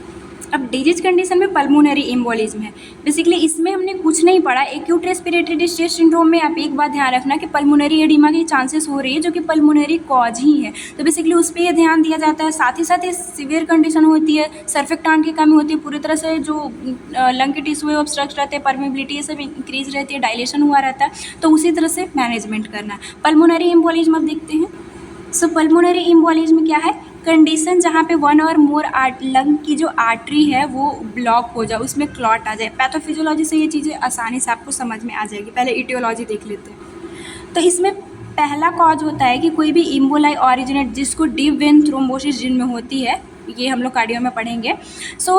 इसके वजह से वो लेग से वो सीधा मतलब पहले इन्फीरियर वेना केवा के थ्रू वो जाएगा हार्ट में, और हार्ट से जो ये पल्मोनरी आर्टरी राइट वेंट्रिकल में आएगा और यहाँ पे जाके ये आ जाता है। तो इसकी वजह से पल्मोनरी आर्टरी में एम्बोलिज्म देखने को मिलती है। नॉन थ्रोम्बिक कॉजेज भी हो सकता है कि मतलब थ्रोम्बस नहीं बना था, लाइक एयर ट्रैप हो जाए पल्मोनरी आर्टरी में, फैट या फिर कोई मैलिग्नेंट सेल जो कि एबनॉर्मल ग्रोथ हो रहा था और वो वेसल्स में चला जाए, तो इससे वजह से पल्मोनरी एम्बोलिज्म हो सकती है। रिस्क फैक्टर क्या है कि जो बेड रेस्ट है, प्रोलॉन्ग इमोबिलाइजेशन है, तो उनमें ये क्लॉट बनने की चांसेस हो जाती है। प्रोलॉन्ग पीरियड ऑफ जो सिटिंग कंडीशन में रहते हैं उनमें ये क्लॉट बनने की चांस हो जाता है। वेरिकोस वेन जो जिनका होता है इनमें भी डीप वेन थ्रोम्बोसिस की कंडीशन होती है और आगे चल के वो चला जाएगा पल्मोनरी आर्टरी में, तो ये लीड कर सकता है। ओबेसिटी वाले पेशेंट में ये ज़्यादा देखने को मिलता है। साथ ही साथ अगर लोअर एक्सट्रीमिटी का फ्रैक्चर हो तो उसे इमोबिलाइज कर दिया जाएगा, और जब क्लॉट अगर बन गया तो वो पल्मोनरी आर्टरी तक जा सकता है इन्फीरियर वेना केवा के थ्रू। पैथोफिजियोलॉजी क्या है इससे आपको समझ में आ जाएगा। सो कोई भी फैक्टर हो, फैट हो या फिर जो चीज़ें भी हुई हो पल्मोनरी एम्बोलिज्म की कंडीशन में हो क्या रहा है कि लाइक अ डीवीटी था, तो ये लेग से ये इंफीरियर वेना केवा के थ्रू हमारे हार्ट जो है वो वहाँ उसके राइट वेंट्रिकल में गया। अभी राइट वेंट्रिकल में गया तो इंक्रीज पल्मोनरी यहाँ पे आके ट्रैप हो गया पल्मोनरी आर्टरी में, जिसके वजह से इसका प्रेशर ज़्यादा होगा क्योंकि यहाँ पे क्लॉट हो चुका है, उसमें जमाव आ चुकी है। तो ये राइट वेंट्रिकल का आफ्टर लोड जो है वो इंक्रीज हो जाता है क्योंकि यहाँ से तो ब्लड आ रही है पर हार्ट में जो राइट वेंट्रिकल है उससे तो ब्लड इससे यहाँ पे क्लॉट फंस गया तो वो जा नहीं पाएगा, जिसके वजह से इसमें तो इसका आफ्टर लोड इंक्रीज रहेगा। बट ये अब इसका स्पेस आफ्टर लोड ज़्यादा है, फ्लूइड ज़्यादा है, तो ये फैला हुआ भी रहेगा, लेफ्ट वेंट्रिकल का स्थान छोटा हो जाएगा। साथ ही साथ ये क्योंकि अब यहाँ पे जा नहीं रहा है तो लंग से क्या ही ये ऑक्सीजनेटेड होके आएगा, तो इधर से फ्लूइड भी कम आ रही है, जिसके वजह से लेफ्ट वेंट्रिकल जो है उसका प्रीलोड डिक्रीज रहेगा। राइट का इंक्रीज है, लेफ्ट का डिक्रीज है, यही मेन कॉन्सेप्ट है, आप ध्यान रखिएगा। डिक्रीज कार्डियक आउटपुट डिक्रीज हो जाएगी। हाइपोटेंशन की कंडीशन हो सकती है क्योंकि ब्लड है नहीं। कार्डियक आउटपुट क्यों डिक्रीज हो रहा है क्योंकि कहाँ लेफ्ट वेंट्रिकल से इसका आफ्टर लोड ही कम है ही नहीं, तो जाएगा कहाँ से, तो कार्डियक आउटपुट डिक्रीज है। और डिक्रीज सिस्टमिक परफ्यूजन, अब क्योंकि कार्डियक आउटपुट जा नहीं रहे तो परफ्यूजन क्या होगा, क्या ऑक्सीजन टिश्यू को मिलेगा। सो ये कंडीशन पल्मोनरी एम्बोलिज्म में देखने को मिलती है। क्लिनिकल मैनिफेस्टेशन यहाँ पे क्या होगा, डिस्निया मोस्ट फ्रीक्वेंट सिम्टम है, ये डिफिकल्टी होगी। चेस्ट पेन हो सकता है अगर नहीं ऑक्सीजन सही से मिल रहा है तो। टैकीपीनिया की condition, heart rate increase respiratory rate, heart rate भी इंक्रीज रहेगा, रेस्पिरेटरी रेट भी इंक्रीज रहेगा। बेसिकली ऐसा क्यों रहेगा क्योंकि हमारे टिश्यू को नहीं मिल रहा ऑक्सीजन, तो इन लोग कंपनसेट करने की कोशिश करेगा। पेशेंट अपीयर एनजीएस, अगर ऑक्सीजन सप्लाई नहीं मिल रहा है ब्रेन को तो एनजीएस देखने को मिलेगी। सीन को फैंटिंग की भी कंडीशन आ सकती है अगर सही से परफ्यूजन नहीं हुआ तो। डायफ्रोसिस, बहुत जल्दी डिफिकल्टी ब्रीदिंग हो रही है तो वहाँ पे पसीने तो आएंगे, स्वेटिंग तो होगा। डायग्नोस्टिक इवैल्यूएशन क्या करोगे तो medical history and physical examination की पूछोगी क्या कंडीशन थी, डिप वेन थ्रोम्बोसिस था, ये सारी चीज़ें। फिजिकल एग्जामिनेशन आप खुद वेरिकोस वेन सब देख सकते हो। सीटी स्कैन करोगे तो पल्मोनरी एम्बोलिज्म क्विकली पता चल जाता है। वेंटिलेशन परफ्यूजन लंग स्कैन जो कि वीक्यू स्कैन ये रेशियो होता है, इसमें देखा जाता है कि वेंटिलेशन वो हाई कर रहा है पर परफ्यूजन लो होता है, तो वो वीक्यू स्कैन से भी इसे पता किया जाता है। यहाँ पे वी जो है वो वेंटिलेशन को शो करता है और क्यू परफ्यूजन को शो करता है। नेक्स्ट अब पल्मोनरी एंजियोग्राम्स करोगे, ये हम लोग बहुत अच्छे से कार्डियो में पढ़ेंगे। इसमें क्या होता है कि डायग्नोसिस एक कन्फर्मेटरी है पल्मोनरी एम्बोलिज्म के लिए। इसमें क्या होगा कि catheterization right side of heart में किया जाएगा और रेडियो ऑपिक कॉन्ट्रास्ट डाल के, और वो इमेज दिखती है और वहाँ पे जो चीज़ें हैं वो दिख पाता है। ये पल्मोनरी एंजियोग्राम्स हम लोग देखेंगे जब कार्डियो में पढ़ाऊंगे वहाँ पे। ये कन्फर्मेटरी टेस्ट है, अभी से आप याद रख लीजिएगा बस। आर्टिकल ब्लड गैस कर सकते हैं क्योंकि ऑक्सीजन सेचुरेशन इसमें कम रहा है तो वो पता चल पाएगा। मैनेजमेंट आपको कैसे करना है, इमरजेंसी मैनेजमेंट में नेजल ऑक्सीजन इमीडिएटली आपको ऑक्सीजन प्रोवाइड करनी है। आईवी इन्फ्यूजन लाइन इंसर्टेड ताकि मेडिकेशन और फ्लू जल्दी जल्दी आप दे सको, इसमें कमी हो रही है तो वो तुरंत ही इंसर्ट करना होता है। बेसिकली ऐसे पेशेंट भी आईसीयू में ही जाते हैं। वैसोप्रेशर एजेंट दे सकते हो जिसमें डोबिटामाइन और डोपामिन, क्योंकि हाइपोटेंशन की कंडीशन हो रही है तो वेसल को कॉन्स्ट्रिक्ट करेगा जिससे ब्लड प्रेशर इंक्रीज होगा। Small doses of IV morphine sedative दे सकते हो ताकि चेस्ट पेन ये सब जो हो रहा है उससे रिलीफ मिल सके। हिपैरिन और ओरल एंटीकोआगुलेंट दे सकते हो ताकि जो कोआगुलेशन हुआ है वो हट सके। थ्रोम्बोलाइटिक जो थ्रोम्बस बना है वो थ्रोम्बाई जो भी है वो टूट सके, इससे वो क्लॉट होने से बचेगा और इससे वो जो क्लॉट बन चुका है वो टूटता है, जिसका एग्जांपल है यूरोकाइनेज फिर स्ट्रेप्टोकाइनेज, फार्माकोलॉजी में भी पढ़ेंगे। बट अभी से एक दो जो भी मेडिकेशन है याद आपको रखना होगा एग्जाम में लिखने के लिए। सर्जिकल मैनेजमेंट अगर देखें तो इम्बेलेक्टॉमी जो है वो करना पड़ेगा। अगर ऐसा तब किया जाता है जबकि किसी पेशेंट में थ्रोम्बोलाइटिक एजेंट कॉन्ट्रा इंडिकेशन होता है, तो उस टाइम पे आपको ये तब ये परफॉर्म करना है इम्बेलेक्टॉमी। अब इसमें ध्यान रखना पड़ता है कि पहले कार्डियोपल्मोनरी बाईपास पहले लगा दिया जाता है कि जैसे इस जगह पे हमें जैसे इस जगह पे हमें देखने को मिल रहा है इम्बोलाई, तो अब यहाँ का अगर आप बाईपास करोगे तो इधर तो तब तक जाना चाहिए ऑक्सीजन लाइक दैट। यहाँ पे इम्बोलाई है और इधर यहाँ पे सर्जरी परफॉर्म कर रहे हैं, तो हमें ऑक्सीजन के सही से करने के लिए बाईपास आपको दूसरा रास्ता देना होगा ताकि ऑक्सीजन सप्लाई होते रहे, तब आपको सर्जरी परफॉर्म करनी है। ये चीज़ें भी हम लोग कार्डियो में पढ़ेंगे। इन्फीरियर वेना के बाद फिल्टर इंसर्ट, जब बार बार किसी को डीप वेन थ्रोम्बोसिस और बार बार पल्मोनरी एम्बोलिज्म हो जा रहा है तो उस टाइम पे जो इन्फीरियर वेना केवा के वजह से ही ना डीप वेन फीमोरल से इन्फीरियर और फिर राइट वेंट्रिकल में जाके पल्मोनरी में ये कर दे रहा था, तो वहाँ पे फिल्टर लगा दो जिससे ये कंडीशन बच सकती है। नर्सिंग मैनेजमेंट क्या दोगे आप, तो assess lung sound monitor sudden changes जो है वो आप देखना होगा, वाइटल साइन देखोगे क्योंकि देख रहे हो हार्ट रेट सब, ये रेस्पिरेटरी रेट ये सब इंक्रीज है। असेस पेशेंट मेंटल स्टेटस की, एंजियस फील कर रहा था, उसके ब्रेन में अगर सप्लाई ना हो तो मेंटल की भी सिम्टम्स होगी, तो वो आपको असेस करते रहना है।